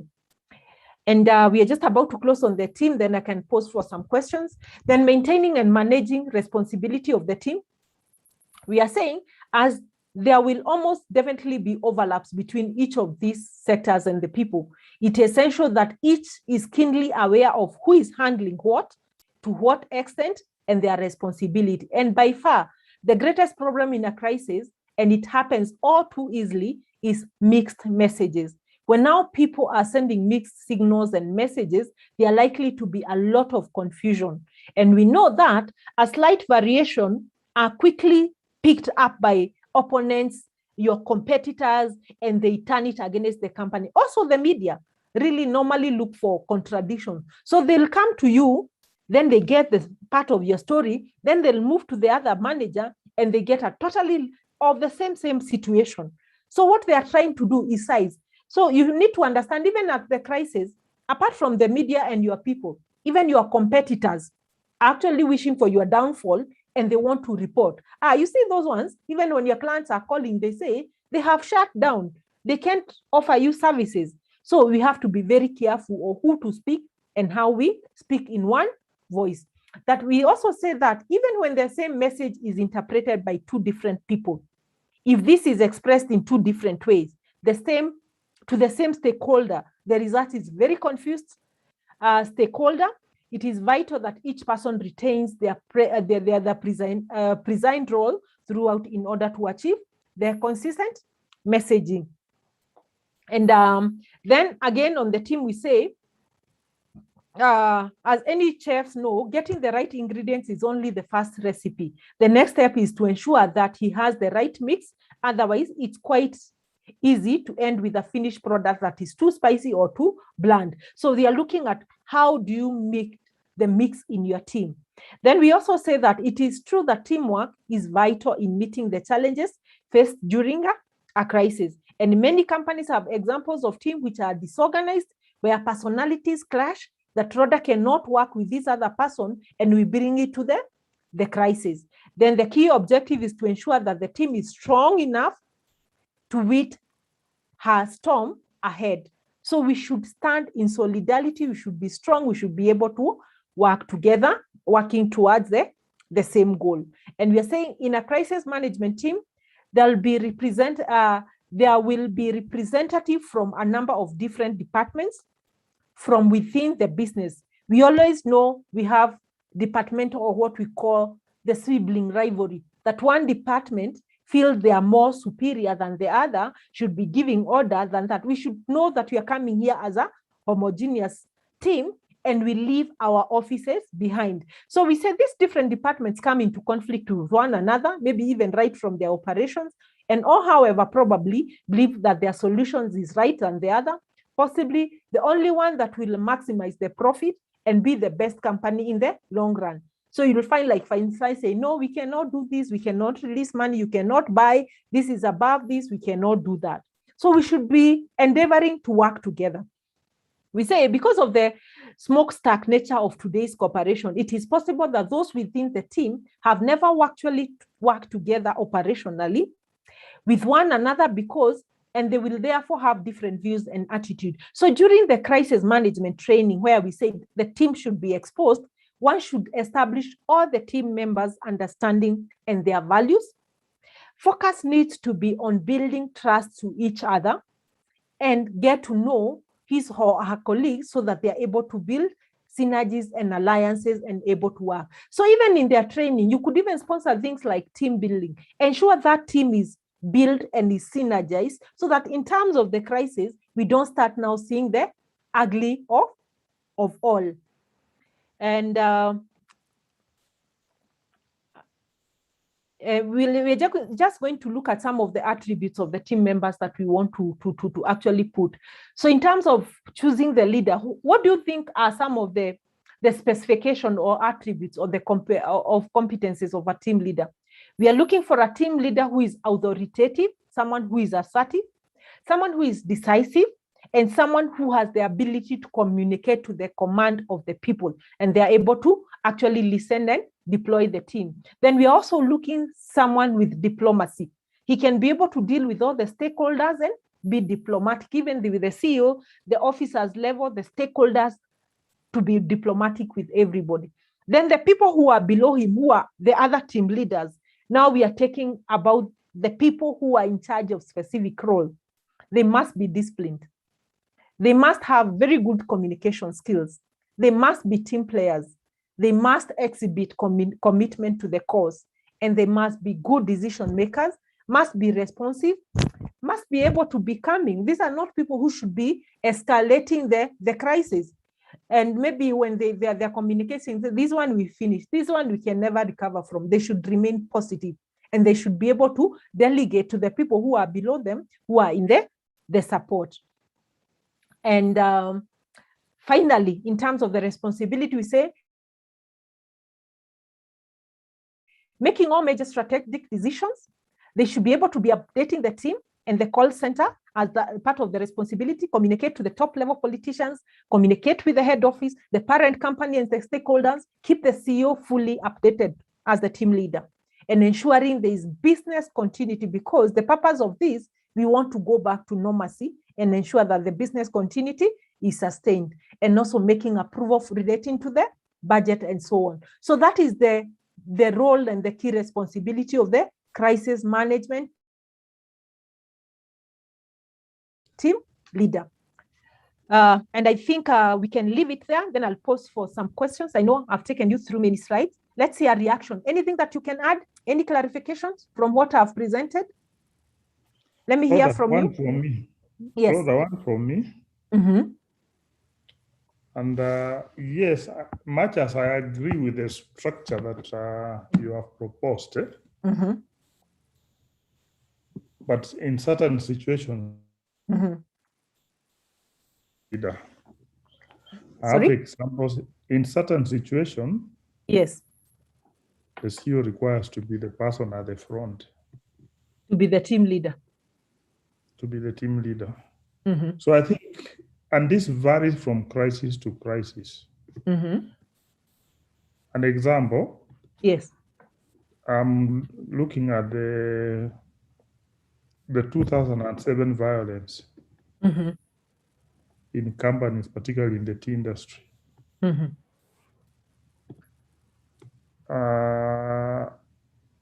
The CEO mm-hmm. and the deputy mm-hmm. in one of the companies where I worked, yes, took over the entire process because it was sort of an ethnic uprising. Mm-hmm. And therefore, you will not be able to trust any of the people linked to the communities around to be able to convey anything or control issues. Mm. So for us who took that decision, yes, things worked well for us. People respected us. Yes. And we were able to continue working without interruptions. Mm. For areas where people panicked, CEOs panicked, even if they were not part and parcel of the communities, work stopped. And it was chaos, displacement. So what am I trying to say? Getting the team leader for crisis management really depends on what sort of crisis that you are in. In a situation like 207, there was no way you could get, let's say, certain popular ethnic communities here to lead a crisis team. It had to be a neutral person. So a number of factors need to be considered. Yeah. I agree with you, Silas. Yeah. I think even the choice of the crisis management team, as much as we are training a lot of them, it has to be crisis specific. I agree with that. We cannot just bury our heads in the sand and say, this is a crisis leader for when our systems go down, when there is fire, and when there is such a, because again, it also depends with who are the stakeholders. What is in the impact? Because you can see such a scenario, a crisis situation was a national concern, not just your organization. It is a whole political national concern. And loss of people's life was at stake. So again, as we say, the CEO should be off. At times, even that CEO, the seat might be too hot that you cannot comfortably sit in a hotel. And this actually doesn't bar the CEO from visiting the scene and seeing live if they are not able to have live footages. And to even give commands. We are just trying to save his energy so that he can be able to give the reality and take an objective view, but he's not bad. Of course, even the CEO will give instruction to this team leader. And at times, we have even seen team leaders, as we have said in the Murphy's Law, failing the last minute. Does the CEO just sit there and observe or wait for a junior person to pick it up? So that is, I agree with you, Silas. And actually, this we are saying it's an ideal situation, but situations change. Crises are in different natures because you can leave one and then it escalates into a bigger crisis. So I agree with you. Any other comment? And thanks for that contribution. Any other? Let's share experiences. I'm sure we have gone through this, even more huge one than the way we are discussing. You can imagine the people who are having plane crashes, and we are talking about over 300 people losing their lives, their families. Any other example? Jimson, are you able to unmute? Naomi, we'd love to hear from you.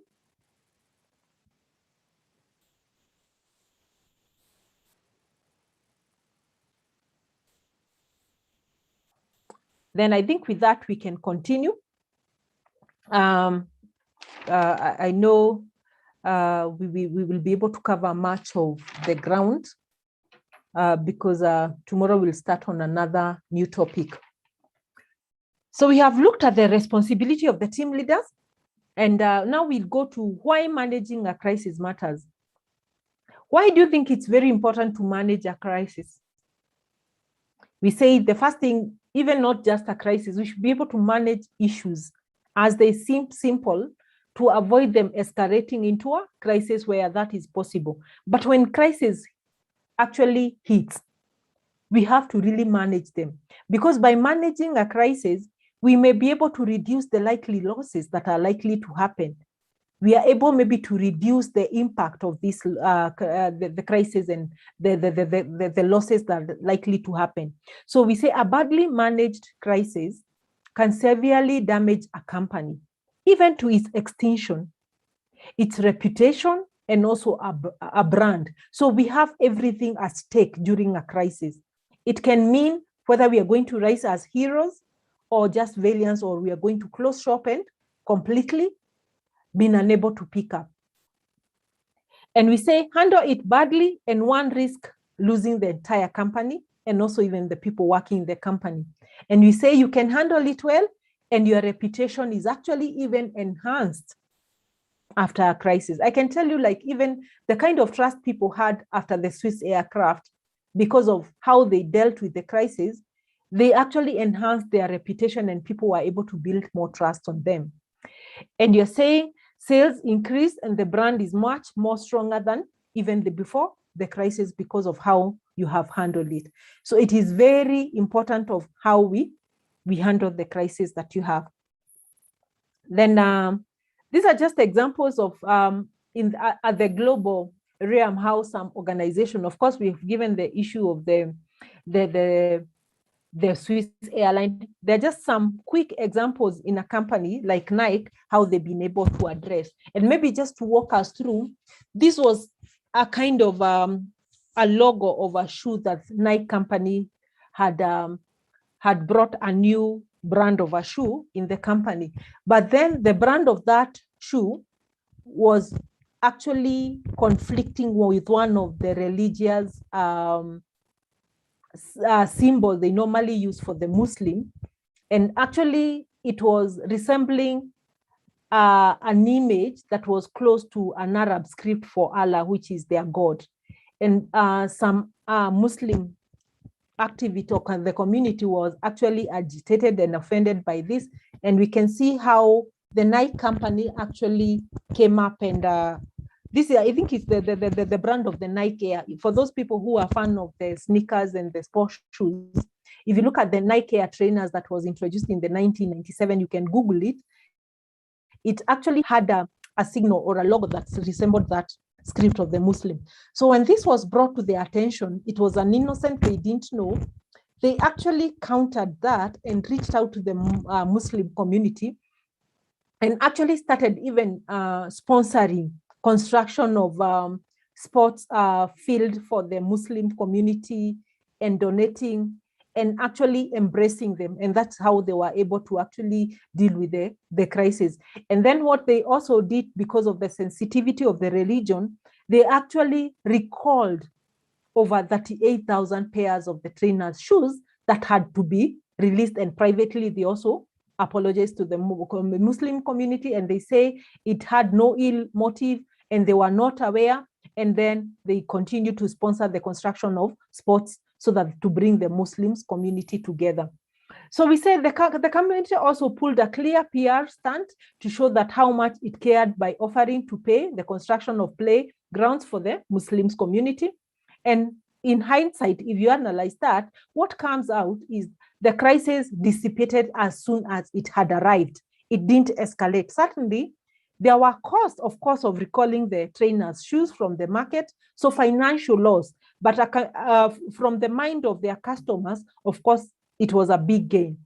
But it was a fraction of the cost of fighting an unwinnable battle between maybe a religious community being offended by something that had innocently been done. And you can imagine even maybe the person who was behind it, the research, he did it in good faith, but you can see it offended some people. Then Nike appeared as though there was absolutely no doubt it had even intended to offend the Muslims population, that it was willing to offer a kind of peace offering to deal with that. And as a result, we can say the crisis passed quickly and the Nike brand went unscarred, and they were able to retain, maybe because they introduced actually another brand of the Nike Air for the young people who knows about the brands. Then we can also look at an example. This one I'll leave you to read, of an unsuccessful crisis management. And you can read the story of the Bopa. So on a very high level, Bopa disaster, which claimed thousands of lives, was because of poor communication at all the time.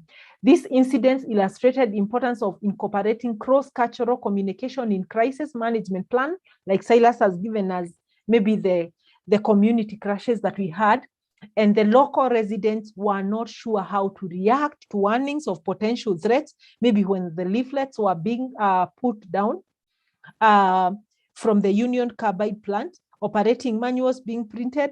Those are an example of mismanagement, because people maybe have vested interest, maybe they are aligned to a particular a group, and then it's escalated, and it was almost like a bloodshed. The Union, which was the upper management, arrived in India but was unable to assist the relief effort because they were placed under house arrest by the Indian government. Symbolic intervention can counter the productivity. A crisis management strategy can help upper management to make more calculated decisions on how they should respond to So this is a case that went very wrong and a lot of lives were lost. Then let's look at our framework for crisis management. We can see you manage it well, you can even thrive and become much better, and it becomes an opportunity for a new path and for growth. And if it's mishandled, then it can lead to calamities and more crises that you are not able even to recover in the battles that you can't win. So when you talk about the framework for crisis management, it comes up in 5 stages. And the 5 stages we are going to look at, we have the signal detection. This is what are the early warning signs that we can see something is simmering. There is a concern, there are staff grievances. We can start hearing maybe the trigger alarms going on frequently. Is there something? Maybe a machine kept on breaking down. Customers are complaining about the defects in our product, but we want to be defensive. People are demotivated. We can see even customers closing their accounts, moving. Maybe on a national level, people are starting to flee their areas because of possible clashes that are looming. So how do we deal with these signals? The early warning signals that may look very warning and very remote. Do we just ignore them? Or do we investigate them? Do we enhance our mitigation measures and to ensure that we are well prepared? So the first stage is signal detection. Then the other one, what preparations are we putting in place to prevent any occurrences? Then if we move beyond that, now we start having containment and damage limitations. When a crisis has happened, now we are actually on the ground and it has happened. Then after that, how do we recover from a crisis? And after recover, do we sit back to reflect as an organization and say, after all this have passed, are there lessons that we can pick for our future? Have we learned any lessons? And how well prepared should we be in future? And what should we invest in? And what should we enhance? And what do we do going forth? So we will look at them. They are very self-explanatory. I don't think we have to go slides by slide. And we can say at the first stage, which is the signal detection, these are advanced warning signs that occurs in any crisis. There must be signal. That is why we always say, where there is smoke, there is likely to be fire. Or do we say it's just a false signal or a smoke? So when you see any signals, please try to look at it. Then we move to the preparation. This stage involves the formation of the crisis team because we can say there's something coming. There is likely, I'm sure even in our organization that we are coming and we are closing for Christmas and people want to take a break. There's a team that is going to be set to be standby. That during the festive, we have what we call the thin team. That the people, in case of anything, we are preparing ourselves. Even at our family level, I'm sure in a family you are saying, how do we go, where are we going for Christmas? I'm sure we are still not clueless. Whether we have made a decision that because of the pandemics and the harsh economic times, we may not take a holiday for Christmas. We may not be able to travel. Or instead of taking a holiday as a family, why don't we go visit in the village? It could be a good way of maybe reconnecting with our families and relatives. And you've decided, instead of going to Mombasa, Masai Mara, or wherever we normally go for Christmas, we are going to the village. And by the time you decide you're going to go to the village, of course, there are aspects like who will do the shopping, who will drive, what mode of transport are we going to use, when are children going to close, who will travel with them, and when are we coming back?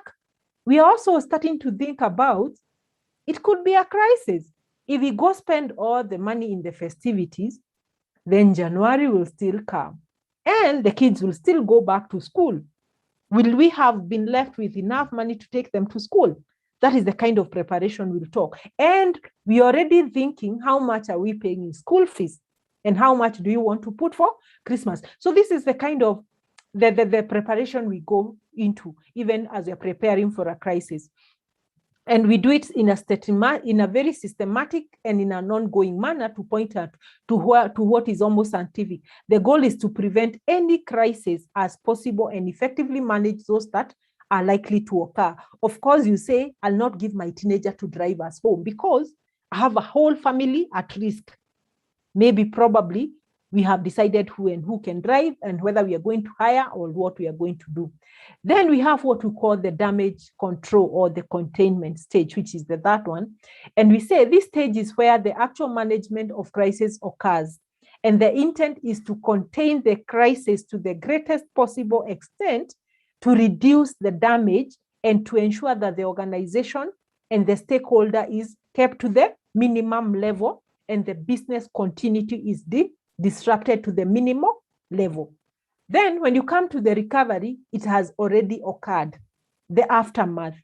Now, after it has occurred, you start asking yourself, are we able to resume these activities as fast as possible? How long will it take? How do we treat our customer? And how do we need to shift people? Do we need to reconstruct the building maybe after it has been gutted by the fire? In the meantime, where do we relocate? And we look at the technology and all those things. And then the learning stages where we have a reflection of where the lessons that we have learned after the crisis. This is just a framework of crisis management. We've been looking so internally at an organization and what we do. And from the examples that we have had, we can say crisis management has both the internal landscape and the external. Of course, for internal, we are going to look at the scale. How do you look at that and how do you move about it? So for internal landscape, the first thing we do, we are supposed to identify the organizational vulnerability. As an organization, even when you are making our strategic plan, there is a place where we do the environmental analysis, and internally we say, what are our weakest points? Then we also establish what are our strengths.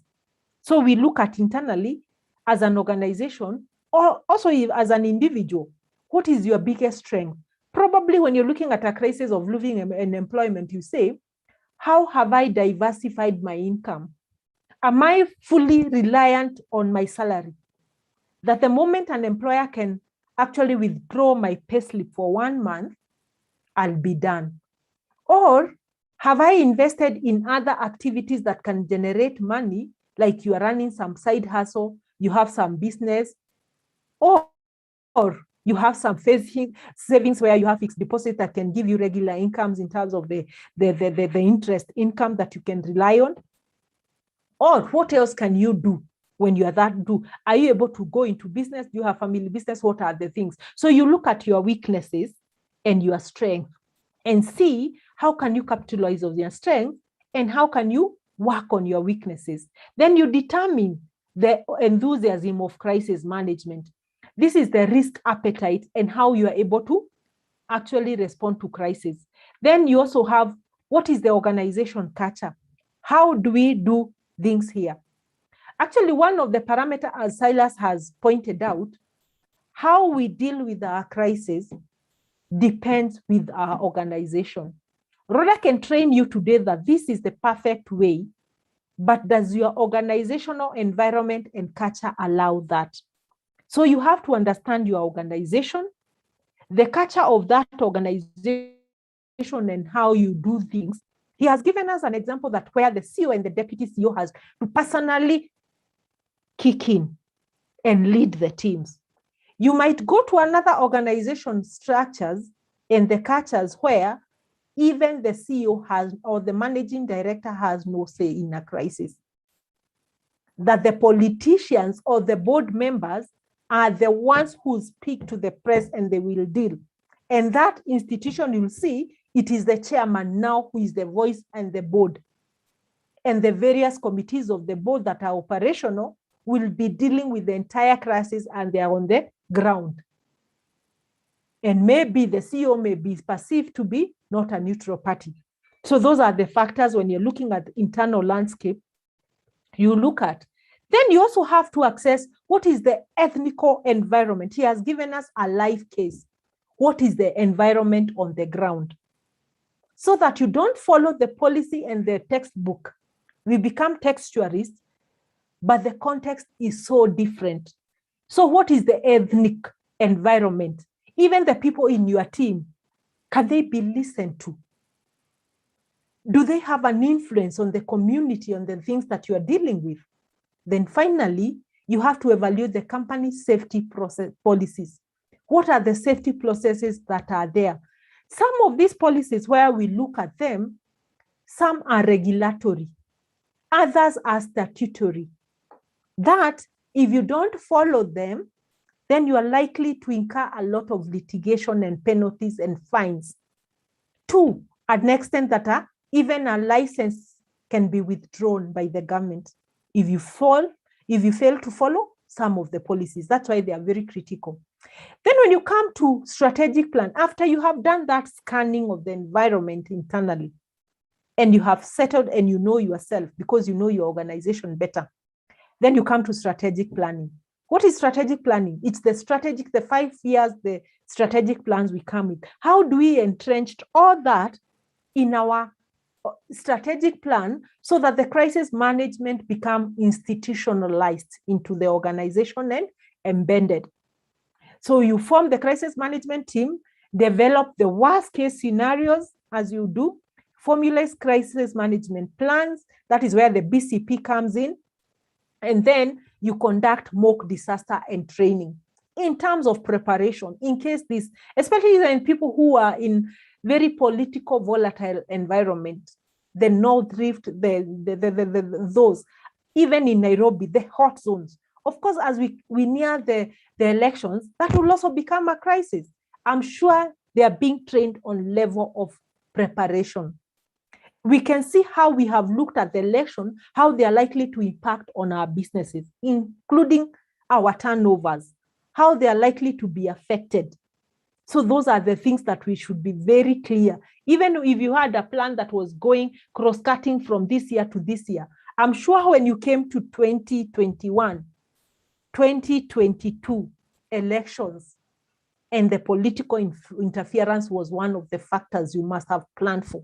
And now at this point, we should be intensifying and looking at the operational plans for 2022 on how well we're going to do and deal with it. Then you move, after you do the strategic planning and you have factored all this, then you move to the crisis management. The crisis management is you plan and you're looking at returning the organization to the operational status, the normalcy after the disruption. Then how to manage the primary stakeholders. That if you're working in a big corporate organization and you are forced probably to close a branch in the slums or the hot areas, how have you dealt with the stakeholders? Is your business one of them that is likely to be targeted by the demonstrators, maybe through stoning? We have seen businesses and supermarkets being brought down. They are burnt by the demonstrators. Then organization learning, I think I cannot overemphasize, like what happened in the other elections. Things happen. How are you likely to deal with it now? Because that is a reflection of what is likely to recur or even get worse. So you think on a worst case. So you evaluate the success and the failures of what you did, of the crisis management process you had, and you strive to learn. And you strive to have an organization renewal that is likely to move. Then externally, the same story goes on. In terms of scanning your environment, you say, determine the degree of industry vulnerability. This is where I was saying, are you a monopoly? Are you alone in the industry? What kind of businesses or industries are likely to be affected? Even during the pandemic, we saw some of the businesses actually thrived in the crisis. There are people who became millionaires and billionaires out of the corona crisis. There are those businesses in the industry that the hotel, like the hotel business and the industry, a lot of people lost their job. Businesses were closed because how do you automate hospitality industry, like accommodations and the hotels? It was not practical. We saw private schools, when the schools were closed, they had taken facility. A lot of schools were closed because they tried to do the virtual learning. They were not possible, and very little. So you determine the degree of industry vulnerability in case of a crisis, because you normally classify the crisis. Then you determine the degree of political volatility or the political stability across them. Then you assess the organization in relation to global implication. What impact does globalization and the global, like inflation, will hit? Then you assess the technological implications, like you can see the financial industries, how the technological disruption has really affected them. Then when you come to strategic planning, again, you consider what are the existing government regulations I talked about. Consider the current industry standards that are acceptable. Develop working relations with the media. Then when you come to crisis management, manage reactions of the external stakeholders from out. What about the negative media publicity? Nowadays, we have the bloggers and the gutter press. What is the public outcry likely to be? What is the web-based critics and the company hates website? These are the bloggers we are talking about. What are the impending government regulations that are actually affecting your business? Then in terms of learning, you reap the benefits of the industry renewal, how the industry is growing and renewing itself. And you be ready for new government regulations, and you will be prepared.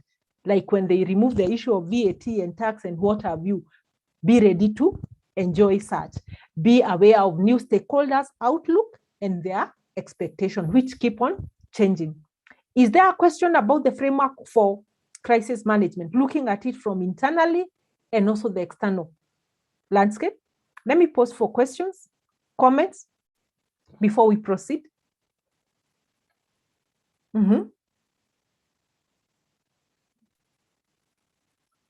Let me hear. Naomi, Helen, what do you have to say? Is it clear? Silas? Rhoda, thank you. It's clear. I know I'm having some senior officers in my office. Okay. So I've lost track, but I'll be back on track. Okay. So Naomi and Helen, we can continue? So that then we can proceed. Then we come to strategic. You can always stop me so as we continue. So strategic planning and accessing crisis vulnerability is what we are going to, we are going to first look at the crisis management landscape, which we have looked at majorly. So that just to re-emphasize what we have talked about in the framework. So let's look at the trends in crisis management landscape. That is, we have very less strategic controls. Others we may have more strategic controls. So in terms of internally, the things that we have more strategic control are like the trends towards globalization and outsourcing. That is something that is human and within processes, and we can look at it. Then the other one is problem of sustainability and environmental damage by organization. That is, again, more strategic control. Then we have increased human-induced crisis.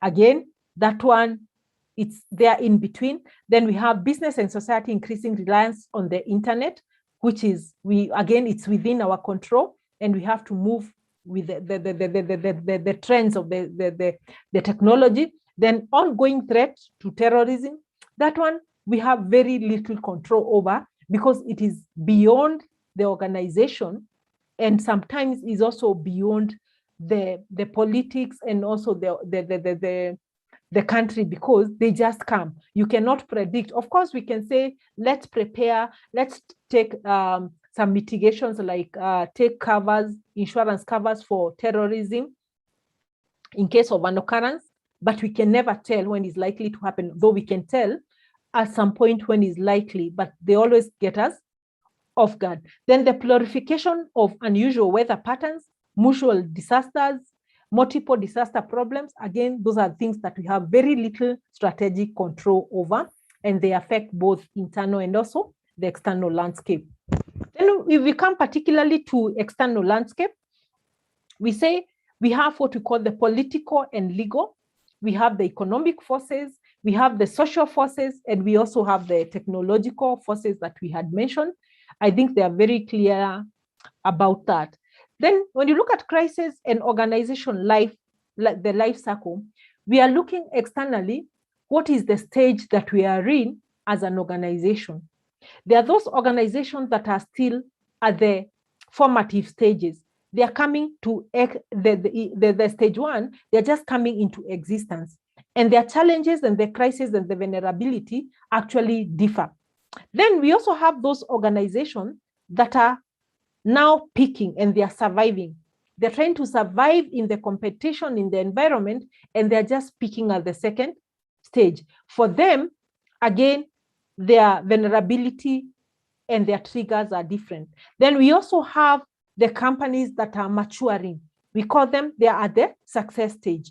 And then after that success, they have hit the apex.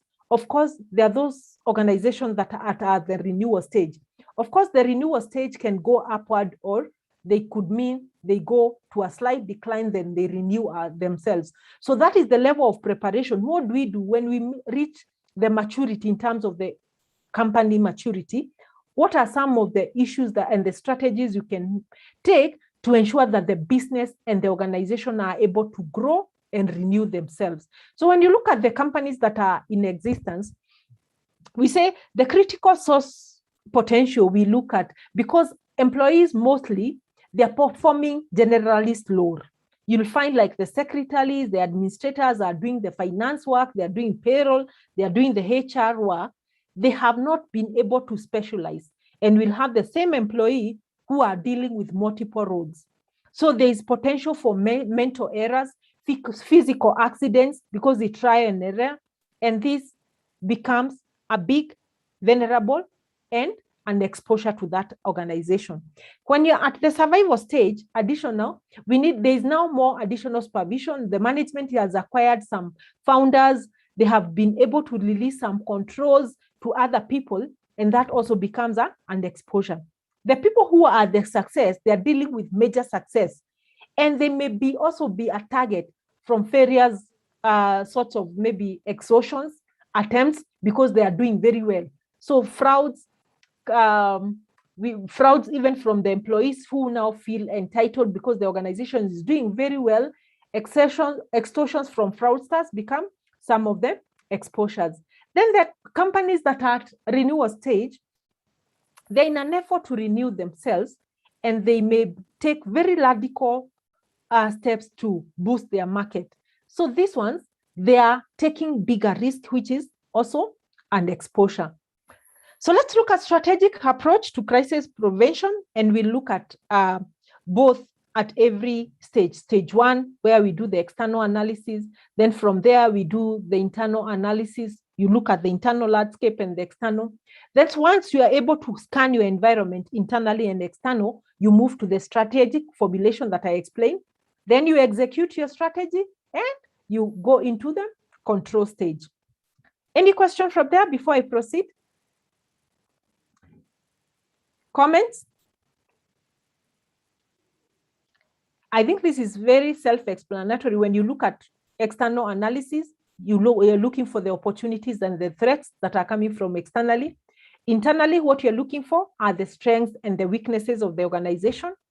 Then when you come to strategic formulation, then you factor the opportunities, the threats, the strengths and the weakness, what we call the SWOT analysis, and it will help you to formulate the strategies that build and sustain competitive advantage by matching the organization's strengths and weaknesses with the environmental opportunities that you want to take advantage of, and also the threats. Then the issue of strategic execution, you look at now implementing that the strategies that you've put in place, that you have developed. Then finally, strategic control. After we have the execution, we need to have the compliance checks, controls, the tests, so that we ensure everything has been planned, has gone according to the plans that we have.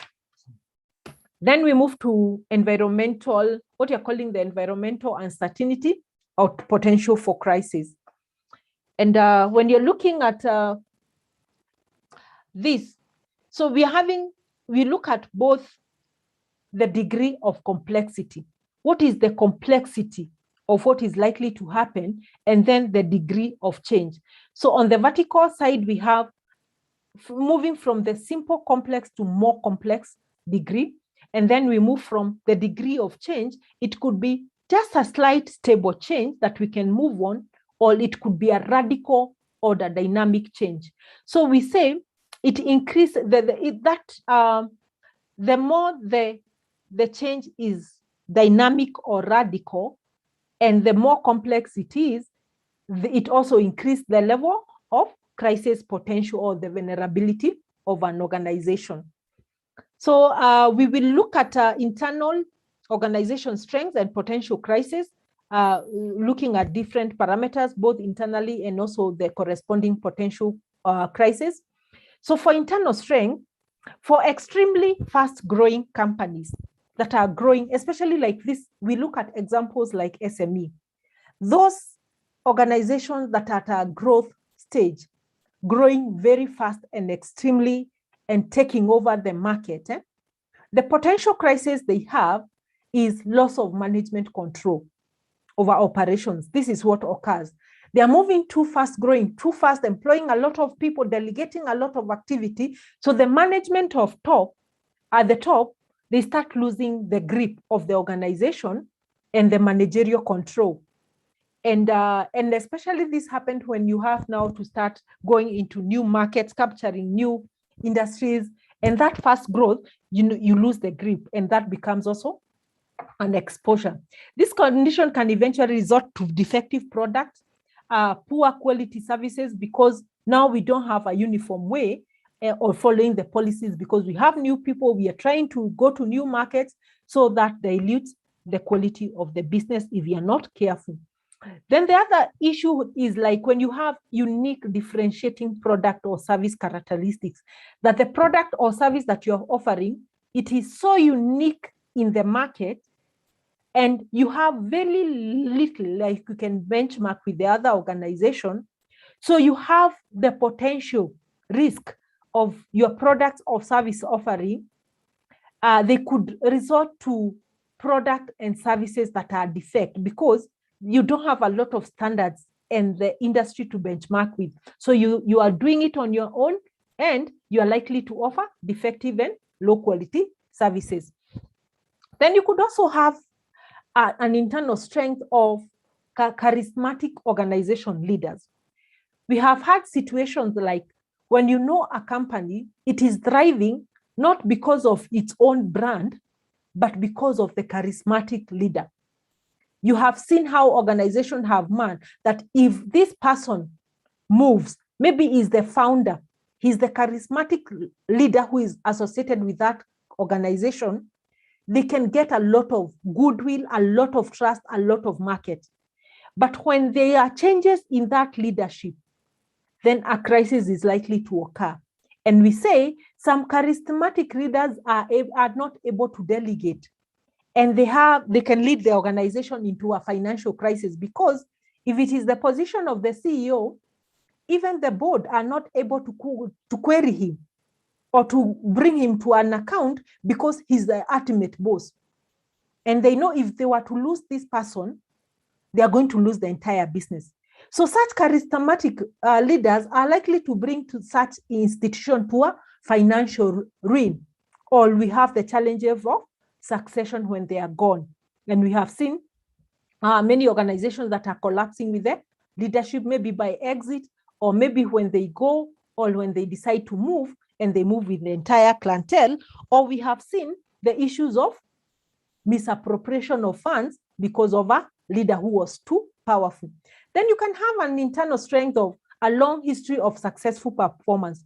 When you have been successful for many decades and you've been growing, what are some of the potential vulnerability you're likely to have in the crisis? First, simply being a successful company will draw criticism to many stakeholders, including the regulatory bodies, that the KRA, because they're starting to doubt this money they are making.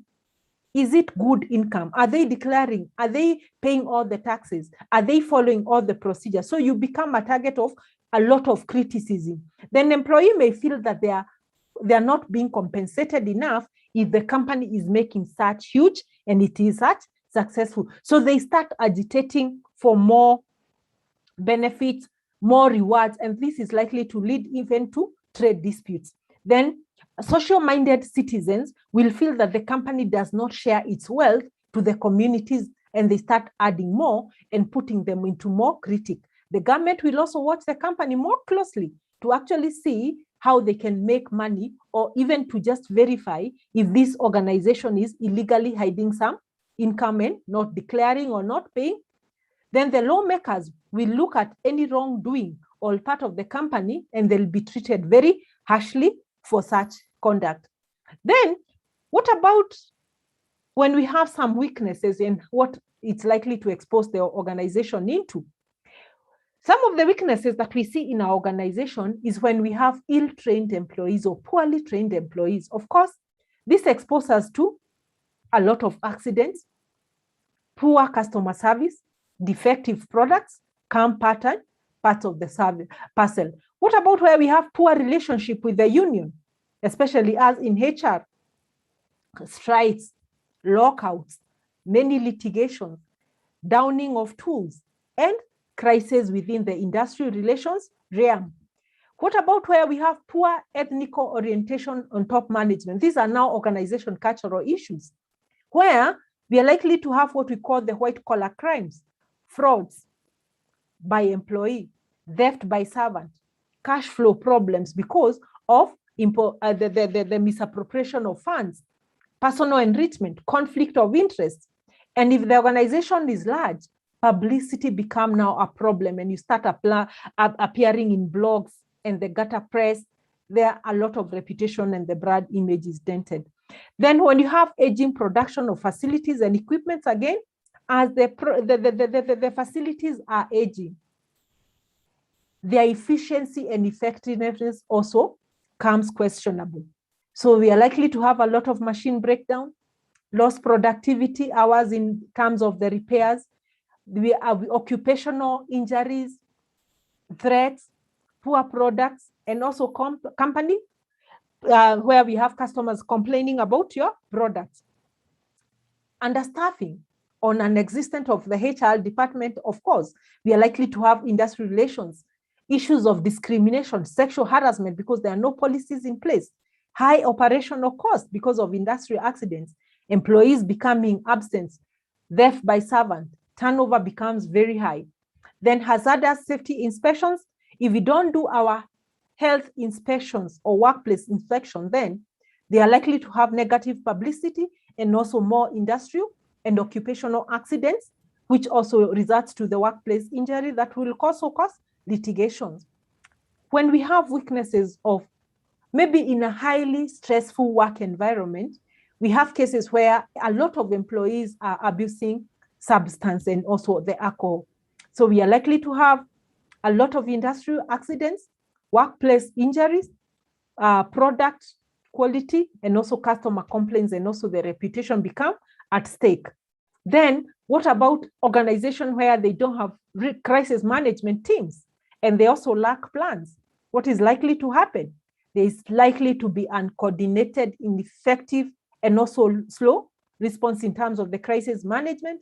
And we are also likely to have confused messages going out, which also affect the reputation on the organization. Then let's look at an organization that has big external opportunities, probably, where we'll have a scenario of expanding product availability, moving from brick and mortar to brick and click arrangement, that is the virtual.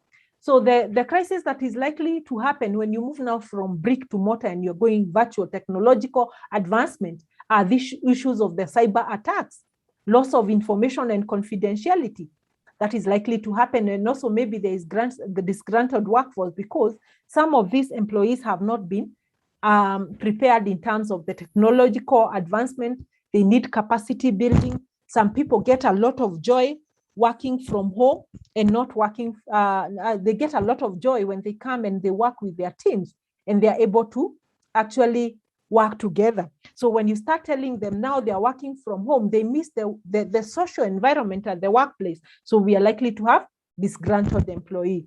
Then another opportunity that can come with exposures is where a company is expanding manufacturing facilities and probably they're outsourcing them, where we have operations of a company based like in Kenya, but some of the facilities and the products they get from another country. The risk is now from the originating company, the host company is likely to expose them to a lot of sanctions. Maybe they are interested in part of the business. They want to have some ownership and some stake, so that also become a risk. And also, you're also applying different legal and statutes, and also the regulation in different countries become also, and they're likely to lead to litigations also. Then when you're outsourcing manufacturing from another company, the same things follow. Then we just continue. We've given so many examples that I may not go one by one. The severe weather as one of the threats. We can have companies where buildings are deteriorating because of harsh weather conditions.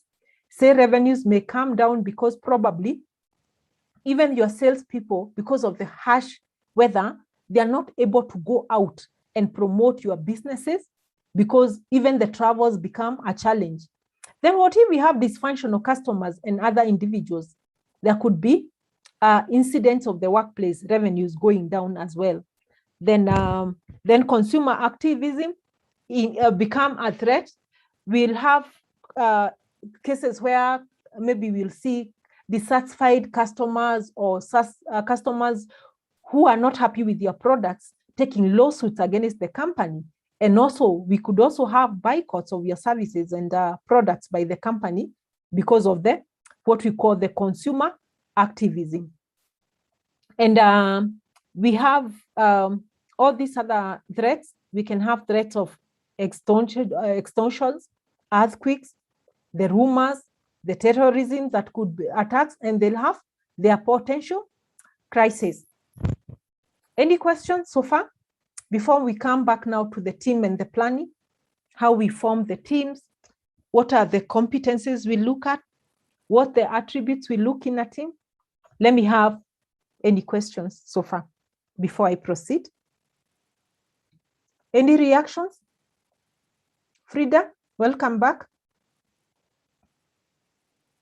Any questions? Any clarifications? Helen? Naomi? Are you able to unmute? Let me hear from many of you before I move on to the next topic.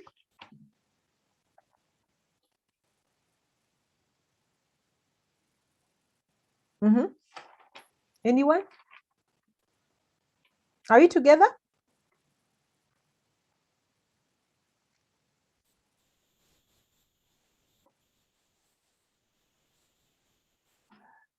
Then with that, then we can proceed. Let's look at what are some of the factors that we look at when you're forming crisis management team. So we look at both the personal characteristics and we'll also look at the goals. What are the goals of forming a crisis management team? We'll also look at the post-crisis evaluation and also the other characteristics that comes with them. Then we look at the organization strategy. I'm seeing, let me look at my chat. I'm not able to unmute, progressing well. That's very good. And Frida is also unable to unmute, so we'll proceed. I get that. So let's move on. The goals of crisis management team. Some of the goals that we have for crisis management, we'll just summarize them into maybe 6 points, 5 points. So the first goal is to identify the crisis threats facing an organization. The work and the first goal of any crisis management team is to identify the crisis threats that are facing your organization. Then the next goal they'll have is to come up with a crisis management plan. Development of a crisis management plan will be the second goal. Then the third goal they will have is to lead trainings in the areas of crisis management. And after they do the training, their other ultimate goal will be actively to manage the crisis when it occurs. And finally, once they actively manage the crisis, it is to lead in the post-crisis evaluation and learning of the organization. So majorly, we can say those are the 5 goals of any crisis management team. Then let's look at the crisis management team post-crisis evaluation. How do they reflect and look back? So that we say the crisis management team seems to find the answers to the following questions. We can go through the question.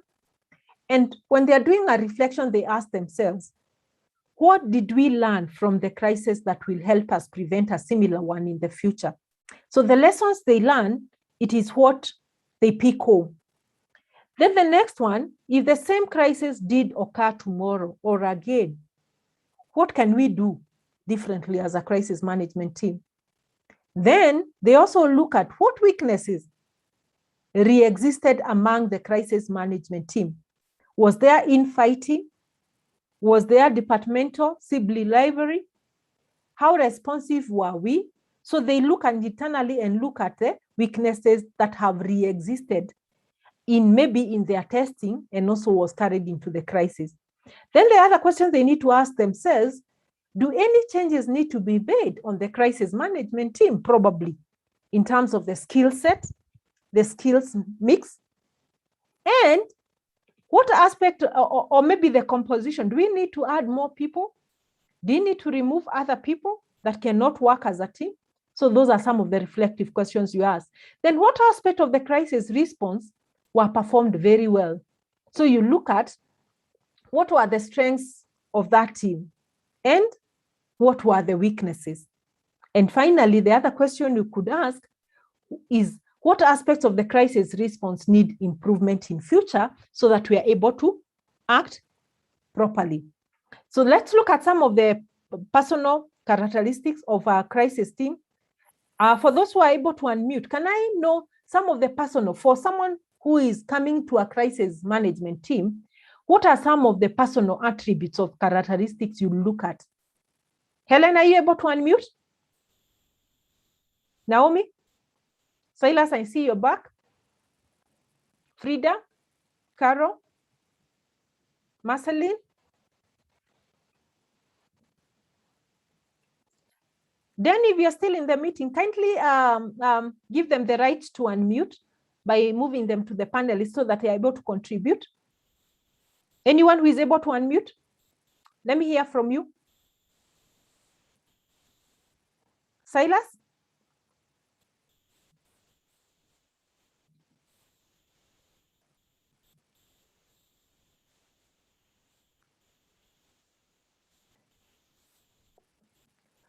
All right, I'll continue as I try to look for Dan so that he can be able to upgrade you so that you're able to unmute. So some of the personal characteristics that you look for is the stress tolerance. We all agree that a time of a crisis, it's a very stressful situation. And we need people who can be able to endure stress, who are stress tolerant. And we are saying employees react to stress in different ways, and some do not tolerate stress well. So for crisis management team members, however, stress should be a motivator, a sort of an adrenaline to shoot them, to make them want to manage a crisis environment. Then the other issue would be the ambiguity of the tolerance. When you're going into a crisis, you will have very little information because more information keep on unfolding as you proceed with the crisis. So we should be able to make decisions with the minimum or in absence of complete information, and you should be able to think on your feet and you move on your toes.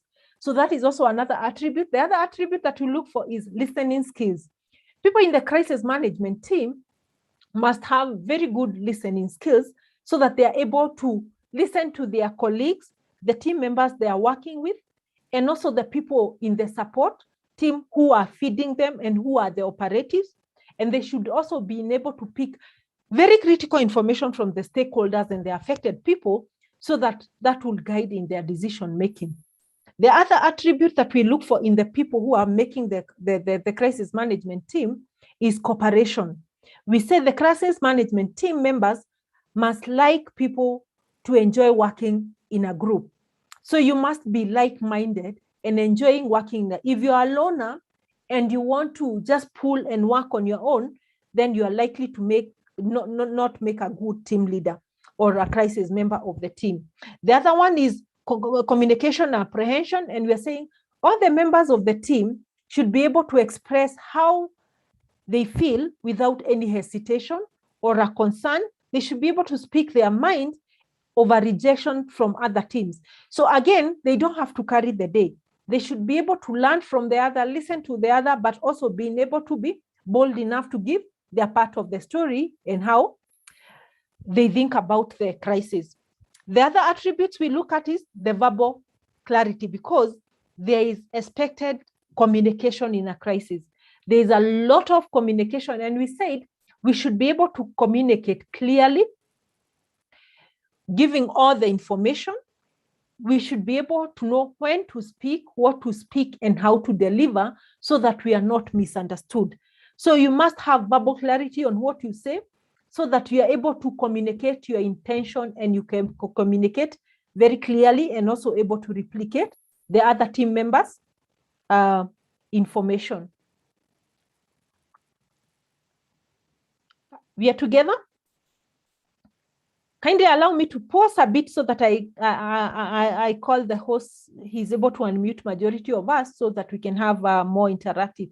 So we can take a 5 minutes break as I call then we'll be back. Is that agreeable? It is at 11:30, so kindly allow me to just take 5 minutes, 4 minutes actually, so that by 11:40 we start back. I'll have been able to sort out from the host the issue of unmuting. That's okay. Just 2 minutes, then I'll be able to get back to us so that I sort that challenge. Yes, I can see someone typing, it's okay.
I think we'll continue. I'm unable to get the host, so we'll just continue.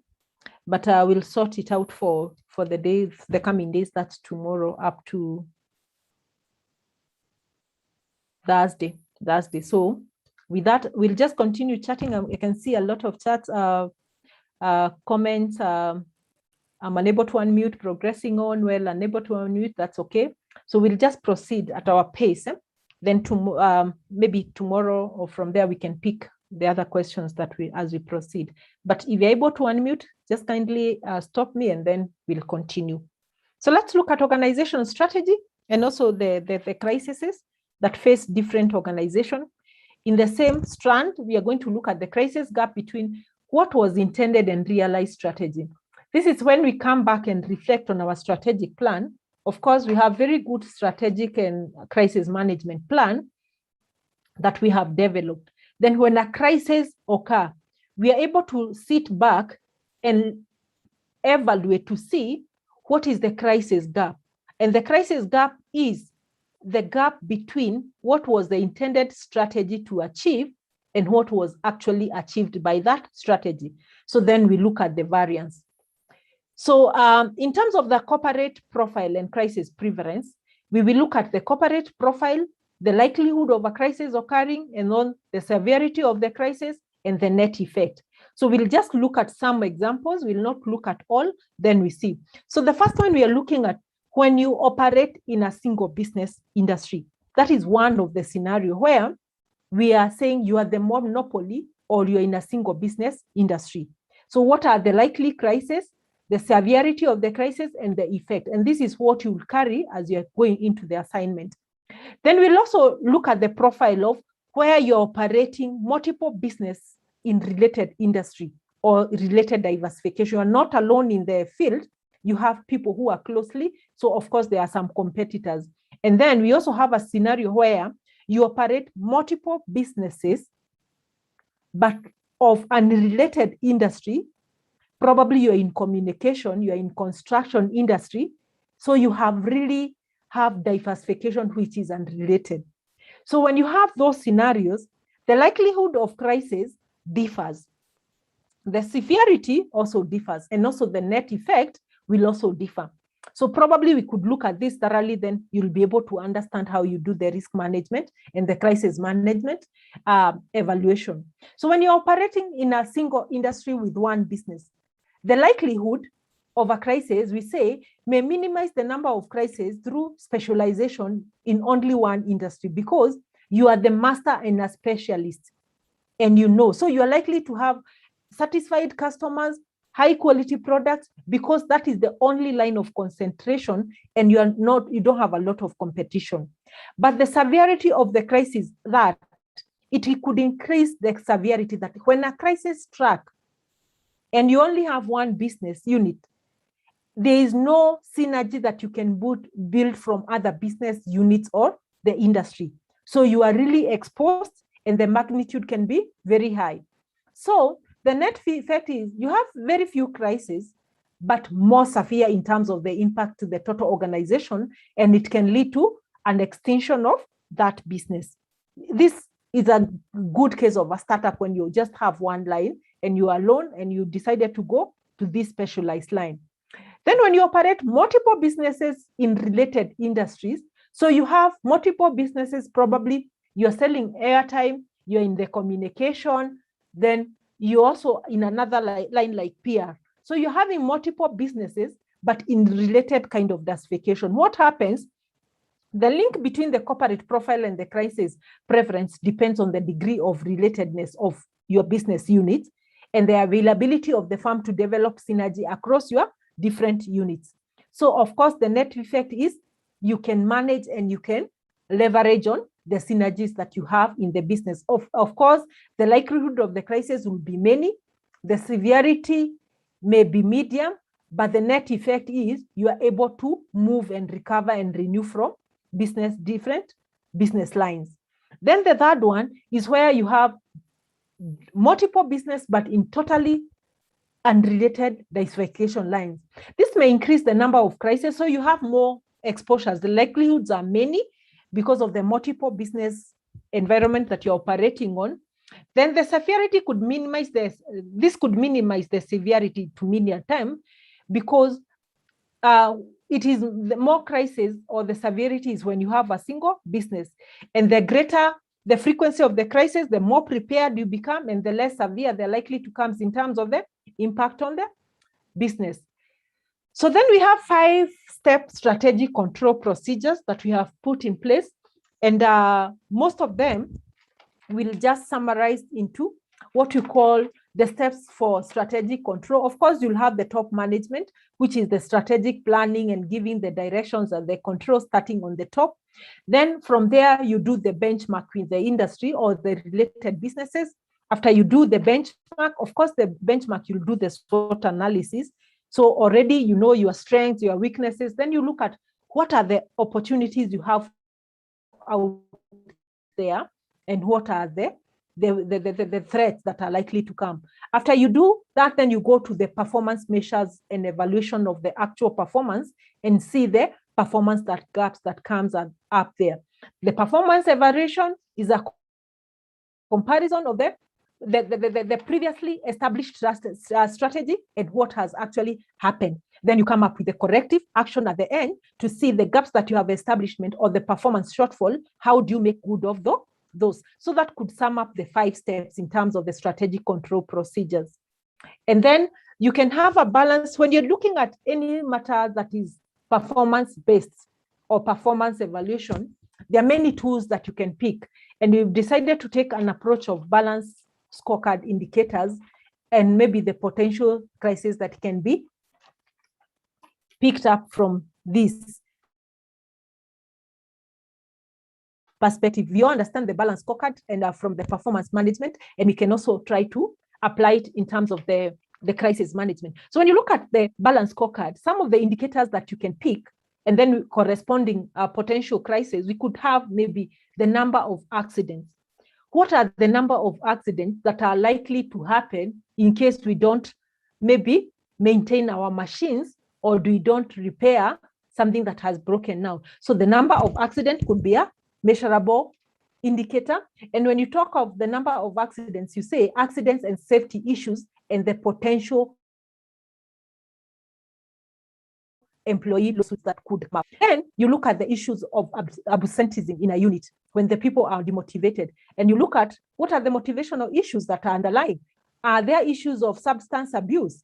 Are there issues of abusive or over control by the management? And maybe you need to train maybe your senior management or management on how to deal with the people.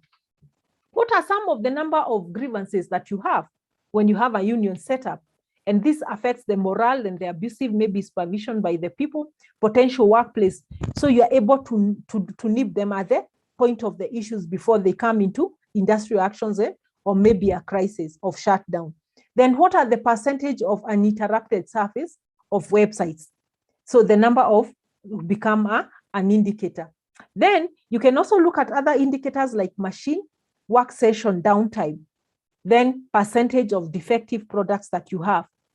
Then do we have negative media reports that are coming on the internet? How many? What is the frequency? Then what is the patterns of the customer complaints? Are they too many? What are the main things that they are complaining about? Then the issues of the number of returned items or reported defective rates that we have in an organization could be potential indicators that we look at. Of course, we can see what that represents, that when you have many complaints from the customer, negative media attention, injured customers, and all that, they could also be consumer boycott of your products. Then almost going there, we're almost at the tail end. I see time is also running out. So we look at the crisis management and how we take action when the disaster hits.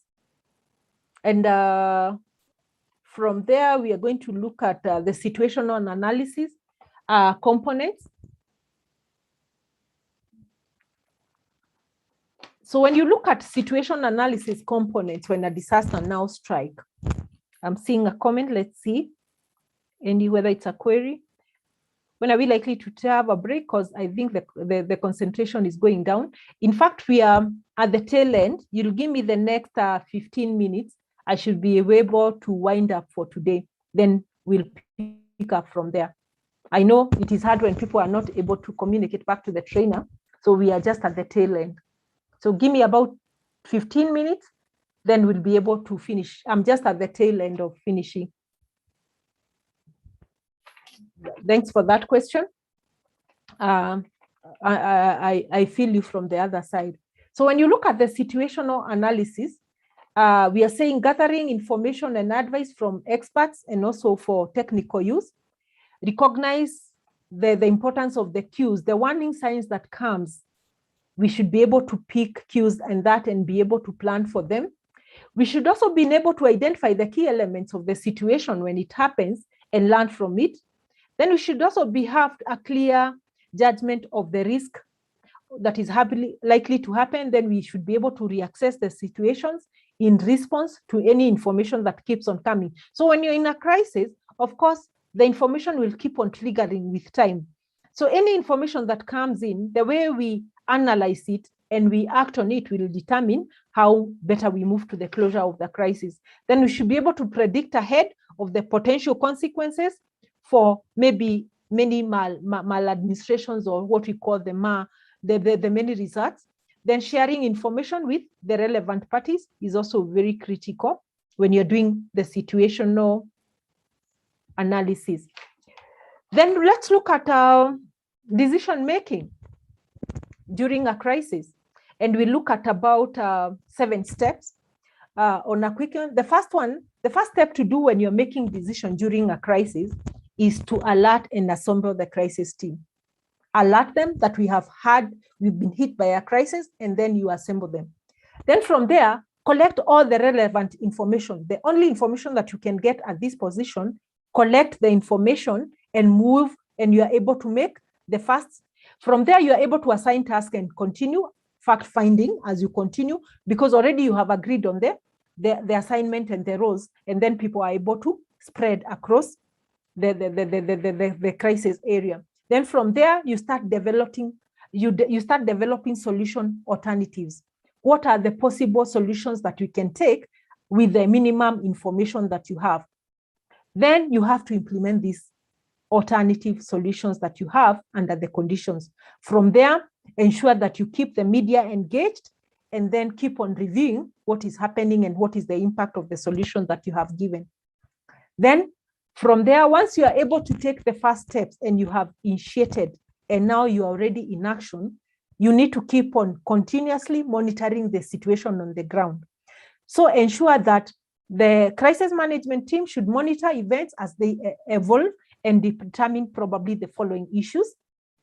Which of these scenarios appear to be unfolding?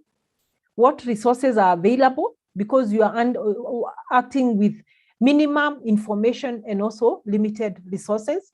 How long will it take to execute a decision or maybe a solution? Do you need any approvals? And who are the victims of the crisis? Have they been evacuated? Have we been able to reach their relatives? And what do we do with them? Then we come to the damage containment. The damage containment is the effort that keeps the effects of the crisis from spreading, ultimately affecting other parts of the business, so that we avoid a crisis from escalating. Then the main emphasis of the crisis management should be focused on the 3 major goals. We are saying we want to gain complete control of the crisis. We put the control. If it's fire, have we been able to contain the fire from spreading? Then we also need to conduct frequent damage assessment. What is the level of the damage? How much damage has been done? And then we're also looking at restoring normal operations of the organization. Then the other issue is the proactiveness and reactiveness of the crisis management. So there are several scenarios there that we may not look at, but maybe some of them on a quick one is how the crisis has affected the stakeholders. What are their behaviors? Are they likely to withdraw? What are their opinions? Those are very critical things that you need to consider. Then the extent to which the sales or the share price is likely to be affected. And then which crisis response strategies and tactics were effective and which ones were not. Then in terms of the communication, there are various communication strategies that an organization can pick. Of course, both have their benefits and also their downsides. So one of the strategies that you can pose, you can be in denial of a crisis. That when a crisis happens, you deny. You can see the example we had of the Swiss airline. They actually accepted the crisis, took responsibility, and tried to turn around with it by being sympathetic and also reaching out to the families of the victim. So denial, of course, we can use it in times of the crisis, especially when a crisis is just a mere rumor. If it is a rumor and it's not factual, then we can communicate and deny the source of those rumors and set the records very clear. So if an organization is faced with an accusation or a challenge that has no merit, then we can use this as a strategy. Then the other one is called the diminishment. Then we can also use the rebuilding, also the bolstering, which we use, supplement the previous three strategies that we have seen. Then these are just guidelines for new conferences that gives us the do's and the don't when you're dealing with the media, which I think it's a very critical slide on how we deal with the media. It's one of the areas that most of our senior managers are not well exposed. So we could just read through this to see how do you deal with the media and what are the do's and the don'ts. And what it says is the spokesman should continuously practice and rehearse based on the potential questions that may be asked by the media. And whether it is the CEO, they need to have someone to support him in terms of the preparation for the media, because it's a technical area and they should be prepared for this, and someone who is close by to stand with him. Then we say the spokesman should seek to develop rapport and candid with the members of the media. And that is why you see many organizations having activities like media briefing sessions, sponsoring media breakfast sessions, so that we are able to build network and the rapport so that the media is able to favorably report for you in terms of the crisis and when need arises. Then we say the spokesman should avoid canned speeches, or instead strive to for a presentation that is more conversational than spontaneous. So instead of going with a rehearsed speech that this is what I want to go tell the media, he should have all the information and internalize them and encourage a conversation or something that is spontaneous, but within the scope of what you want to communicate to them. Then as the spokesman, they should have the technical experts, because you are the CEO, you are the spokesperson, you are the person going to the media, but the media are very cunning. They can decide to throw in a very technical question of what is the level of the business that the CEO may not be well equipped. So he should have the operations like the heads of the department who can deal with technical matters and can be able to answer to questions that may be thrown that are on technical nature that he may not have the knowledge. The other issue, we say that the spokesperson should maintain a sense of calm, a concern to the affected people, and not resort to anger over questions, because you'll see the media, how they normally question. They will ask very provocative questions just to see whether you are able to maintain your calm or you're going to be reactive. Then we say the spokesperson should always report the truth, nothing but the report and the truth, but they should not attempt to give any misleading information to the press, because the press has a way of finding out the information. And finally, we are saying the media should be able to be alerted probably 3 to 4 hours before the media briefing. And we always say the late mornings or the mid-afternoon is the best time to actually do this press conference, because it gives the media ample time to prepare for the press briefing and also to prepare their information for maybe the evening newscast. So those are the best times. Those are just the do's and the don'ts. And I think we are coming to the tail end. This should be my last area. Then we can call it a day. And it is just after the crisis, some of the potential learning areas in a crisis. I'll not go point by point, but it just casts to you after a crisis, what are the take home? Which are the areas that you can learn? Of course, you'll get all these notes, so I may not be able to go through them. And probably just to close, we'll give you a take-home assignment after we are going to share. We'll share the notes immediately after this. Then you can just go to your workplace and take a scenario of you take one project or maybe an event that has happened in your organization. And then this is just training you how to come up with a crisis management kind of a framework. And we want you to take the projects that you're going to pick. You rate the system of how the organization has adapted. Whether if it's, we could take like preparations for the upcoming elections. And you say, what is the rating system that you have adapted? Then you can have a scale of 1 to 10. No, very low, unlikely. Is it likely to happen? Is it likely? Then you, in a scale of 1 to 5, whether it is very likely to happen or not, that one project, it could be a fire outbreak. Then you rate it in a scale of 1 to 5, 5 being the very high likely to happen. Then from there, you'll see from the side, you start now from the indicators and the predictions that we took, you can do a rating, whether this can be dealt with as a simple in concept, whether it is something that is scientifically complex approach, data rich, the way we had explained. Then you'll have the key questions there. Can this easily be quickly understood by an unscientific person? Then you can put your rating there, you do your score. Then you have your indicators again, all the ones that we talked about. Then from the scorecard, you're going to rate as per the instructions. And that will be it. This is just for your practical. Once you get the notes, try to do those practical and see how that can. And this becomes the end of our training.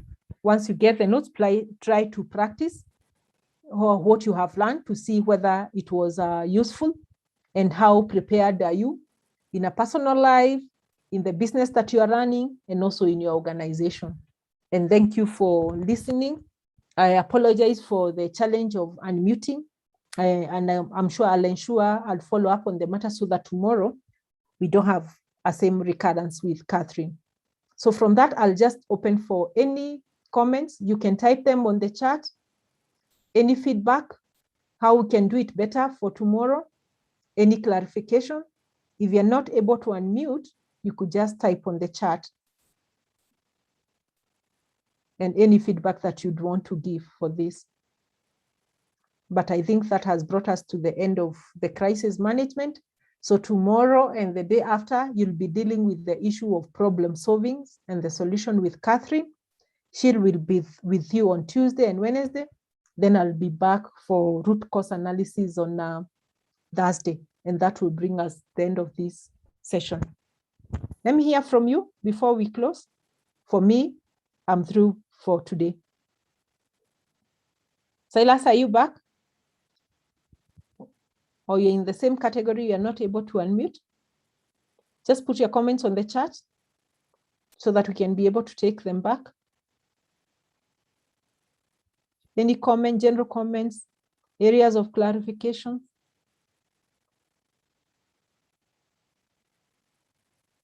Yes, I can see your hand is up, Silas, kindly.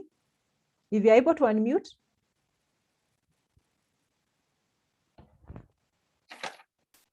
Anything that I should take with me? Are you able to unmute? I can see your hand. Probably you could type your comments.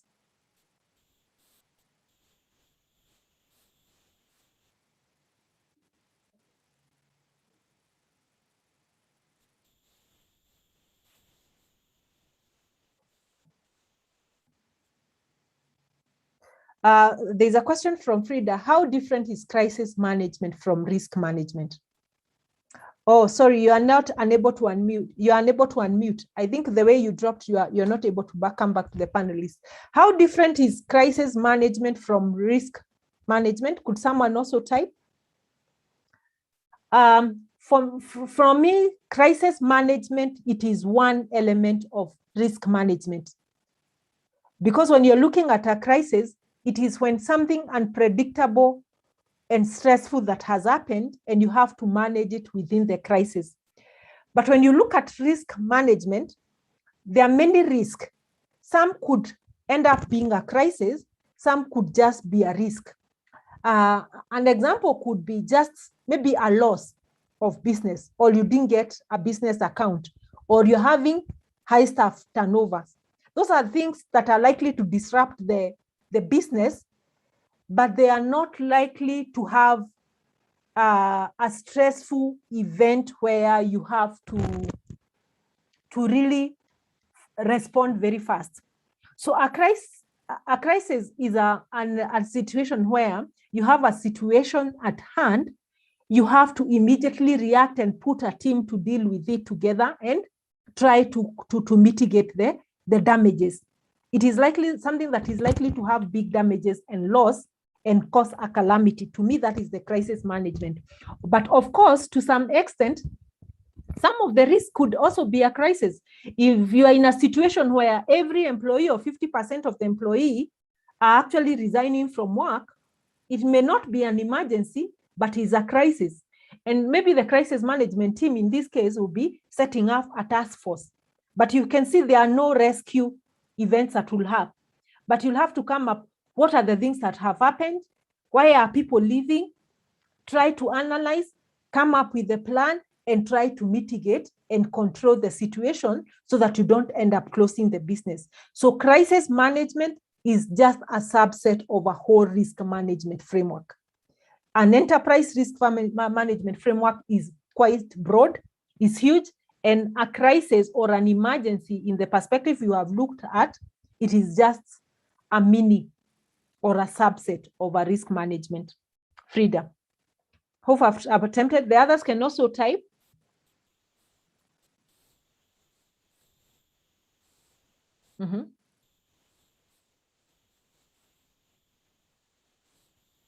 I see no one is able to unmute, so you could just set your comments. I'll just give you 2 minutes. Then after that, if there are no comments, then I'll wish you all the best in the afternoon, and we will look forward to tomorrow. I'm going to pick that issue of the unmuting so that we don't have a recurrence of it tomorrow. So thank you very much. I can see no other comments. I wish you a good afternoon, and thank you for listening. Thank you very much. So now we can leave. Yeah, it's well understood. We can leave at our own pleasure. We meet tomorrow at 8:30.